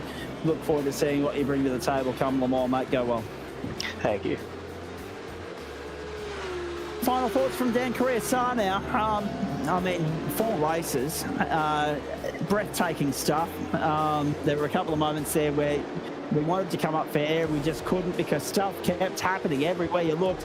I mean, not the biggest field of Super Formula Light in the world, but some of the best racing again from them. And then it seems as though the Porsches are back with vengeance. Another north of 40 field starting the night. I mean, a lot less finished, but the numbers in Porsche racing speak volumes for the love of the car, the popularity of the category and the championship at the moment. Yep, we've had a couple of weeks where we've dipped below that marker, but the popularity that this category, the numbers, the attendance that this enjoyed at the end of last year has well and truly carried over into 25. Yeah, 100%. It's some really good racing out of Snetterton, and some unfortunate incidents there. Obviously with Sam Chapman and Sebastian, and also was David Vaz and Matt Schmidt. So yeah, there's some major ones there, but still the race was good. And then the Porsches delivered, didn't they? I knew that they would. I said it from the beginning. I thought that the Porsches at Long Beach were going to be fantastic. Were going to be a riot. The second race, obviously, that's on your screen, really. A lot of things happened there. Unfortunately, Sam Chapman spun around and ended up causing quite a bit of a traffic jam there. A fantastic first race for Pedersen, but then unfortunately didn't go his way in the second and had a very early exit. So all in all, another fantastic Thursday night, and now we just look forward to, well, for us, Wednesday and Thursday next week, but honestly, it's for every night, because tomorrow we've got the GTPs, and then we've got the GT4s and the GT3 starting Monday. I didn't get to tick the bills at halftime, so I better do that at full time here. Of course, what we do and how we do it on the platforms of the Gentleman Sim Racing Club. You see the logos top and bottom of the screen all through the night, but let's vocally acknowledge and appreciate the support, the ongoing support of the businesses, the organisations and the corporate sector that support us in everything that we do here on the platforms of the GSRC. They are, of course, Waste Options, Spreyton Cider, Trophy AI, Orbic Australia, Bowens the Builder's Choice, JJZ Constructions, merch.tgsrci.com and Flash Graphics. It's great to see that the blurb that we have here, it's a 2 and a bit page document now, ladies and gentlemen. It's only getting longer. The run sheet that's sent out to all the admin crew, the pre-race qualifying and announcements that go out internally in our service from our internal race control and our sponsors, of course, down at the bottom of that. The big thing that was added to that blurb at the start of the season was the compulsory pit stops. Thankfully, unlike the last time, it was a contentious issue at the Hungaro ring. Thankfully, no issues with regards to anyone falling foul of not coming in for a compulsory pit stop tonight, so no 25-second post-race penalties handed out there. As I said earlier, we'll update the championship standings for you tomorrow night in our broadcast of the Le Mans Hypercars, because Adam Labus isn't attending to that port of call and business tonight. But yes, without any of those people that I've just thanked, we don't get to do what we do, and you don't get to enjoy the show that these guys put on each and every week. And as we say, you know, the competitiveness, the level of professionalism just continues to climb season on season, term on term, and it's a privilege to be a part of it. Let's have a look at what's coming your way on the platforms of the Gentleman Sim Racing Club across Facebook, Twitch and YouTube. We start tomorrow night, night 5 the week 8. Where the bloody hell is the term gone? We'll be 80% of the way through the business at hand by the time we get to the end of tomorrow night's race from Suzuka. 8:30 Eastern Daylight Time for round 8 of the Spreyton side of the Le Mans Hypercar Series. Mountain Men Saturday night non-broadcast. Formula Ford 1600s from Mountain Panorama. About 32 laps of journey there, 8:30 Eastern Daylight Time. Week 9 looks like this. Monday, status quo, business as usual. 7:40 Eastern Daylight Time. We're with you from VIR South. The penultimate round of the Waste Options GT4 Challenge before bringing you the Pro-Am split from the penultimate round of Waste Options GT3 Pro. GT3 Pro-Am from Sebring International. Sorry, I got put out by my own sentence structure again there, ladies and gentlemen. Waste Options GT night, platforms of the Gentleman Sim Racing Club, Monday night motorsport from 7:45 Eastern Daylight Time. The start at Sebring, the penultimate round of the season there in GT3 is, of course, 8:45 Eastern Daylight Time. Tuesday night, no broadcast next week, but Dan and I will be here with you in week 10. We go to the merch.tgsrci.com BMW M Sport Cup from Sandown first up. Geez, that's actually a bad one to miss. Race 1 over 15 minutes, race 2 over 25, 8 p.m. Eastern Daylight Time. Top 10 invert for that second race, as is the norm for them. And it's a double header in Victoria. And thankfully it's the two decent tracks, not the GOAT track, the clothesline, because the GSRC Retro Formula 1 Championship comes your way from Phillip Island over 40 minutes the journey there, and that is from 9:15 Eastern Daylight Time. Wednesday night, what a privilege, what a treat it was to bring it to you last night. Liam Banks back with Dan Caressa this coming Wednesday as the All Big Australia NASCAR Truck Series heads to the streets of Belle Isle, Detroit, Michigan. So Concrete Canyon Racing is a prominent feature of the final few weeks. We've already been to Detroit this week, and now we go there next week with the trucks. Second of the road course races for them. The rest are on ovals. That's 7. Now that's the first of the earliest starts for us. I should point out too, ladies and gentlemen, so we'll get that fixed up, tidied up for you, but that's the first of the earliest starts. So make a note of that in your diary. Next Wednesday night, week 9, we start at 7:25 Eastern Daylight Time with the race start at 7:30. And then the supercars, which head to Sandown, the Trophy AI penultimate round. That's an all-in split, an all-in server, again, as was the case last night. And it is the super sprint round of the championship. 3 sprint races ahead of them from Sandown from 8:45 Eastern Daylight Time. So everything's 15 minutes earlier next week. Thursday night, same applies. We're here 7:25 Eastern Daylight Time to go racing from Mount Panorama at 7:30 Eastern Daylight Time. For 40 minutes, the penultimate round of the Spreyton Cider Wings and Slicks Super Formula Light campaign. Then the Bowens Porsche Cup from Circuit de la Sarthe, Le Mans, France. 60 minutes the journey there. We're on air with that from 8:40. The race start 8:45 Eastern Daylight Time. There will be, of course, a massive carryover from qualifying there before we go racing, if memory serves. So it will be slightly later than 8:45, but it'll give us a nice little buffer to maybe, as was just alluded to by Eric Fenton, go and complete our own pit stop before we get underway. And then, of course, on the Friday night, it's Road Atlanta for the Le Mans Hypercars. And then grand final week, we're with you all 5 nights. I'm not sure who's covering for me on the Friday night, but I'll be here on the Monday, Tuesday and Thursday night. And Liam Banks the Wednesday night. And it's an earlier start that week on the Wednesday, the Thursday and the Monday, all 7:25 Eastern Daylight Time. And we won't have to worry about that come term 2, thankfully. But it will be, of course, a 9 o'clock start for the supercars on the grand final night, because it's only a 60-minute race for them. The earliest start is for the trucks so that they can have a slightly longer run around Daytona. Of course, it's a slightly longer race for GT4 and a 90-minute feature for GT3. And on the Thursday night, same distance for Super Formula Light, but it's the super sprint format for the Porsches. So grand final week, 7:25 Eastern, Monday, Wednesday, Thursday. 7:55 Eastern on the Tuesday night, and of course on the Friday night, 8:30 Eastern Daylight Time. That's it from us. We're done. The Tigers too good at the Melbourne Cricket Ground. The Knights too good in Newcastle over the Dolphins in the NRL. Formula 1 back tomorrow morning. Coverage on Fox Sports from 8:45 Eastern Daylight Time with Formula 3, Formula 2 getting the program underway, then the Supercars, then the Formula 1. And then, of course, we get stuck into the Carrera Cup at the very end of the day. Network 10's coverage for those of you that don't have Foxtel.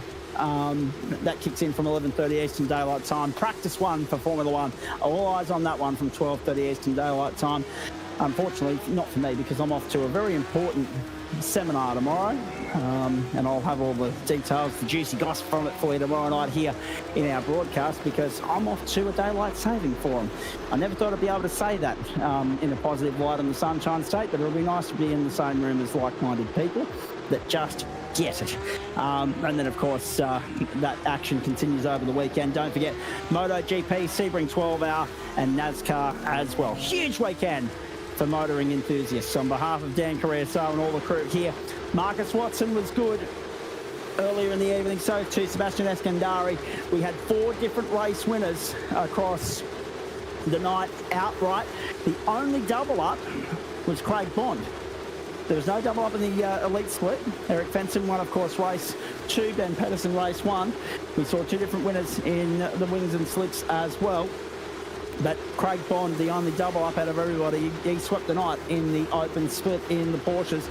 Championship alive and well. Thursday night remains must watch from all the crew here. Hope you enjoyed Thursday night motorsport, the best of the open wheelers and the tin tops for you across Facebook, Twitch and YouTube. Enjoy your Friday. Come back and join us here same time, same place tomorrow night. Joe Baldwin, Nick Fodiatis with me for a trip around Suzuka. Yep, it's an Oriental Friday night for the Le Mans Hypercars with thanks to Spreyton Cider.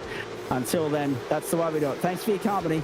Enjoy the rest of your Thursday evening, everybody. I'm Zach Caden. Bye for now.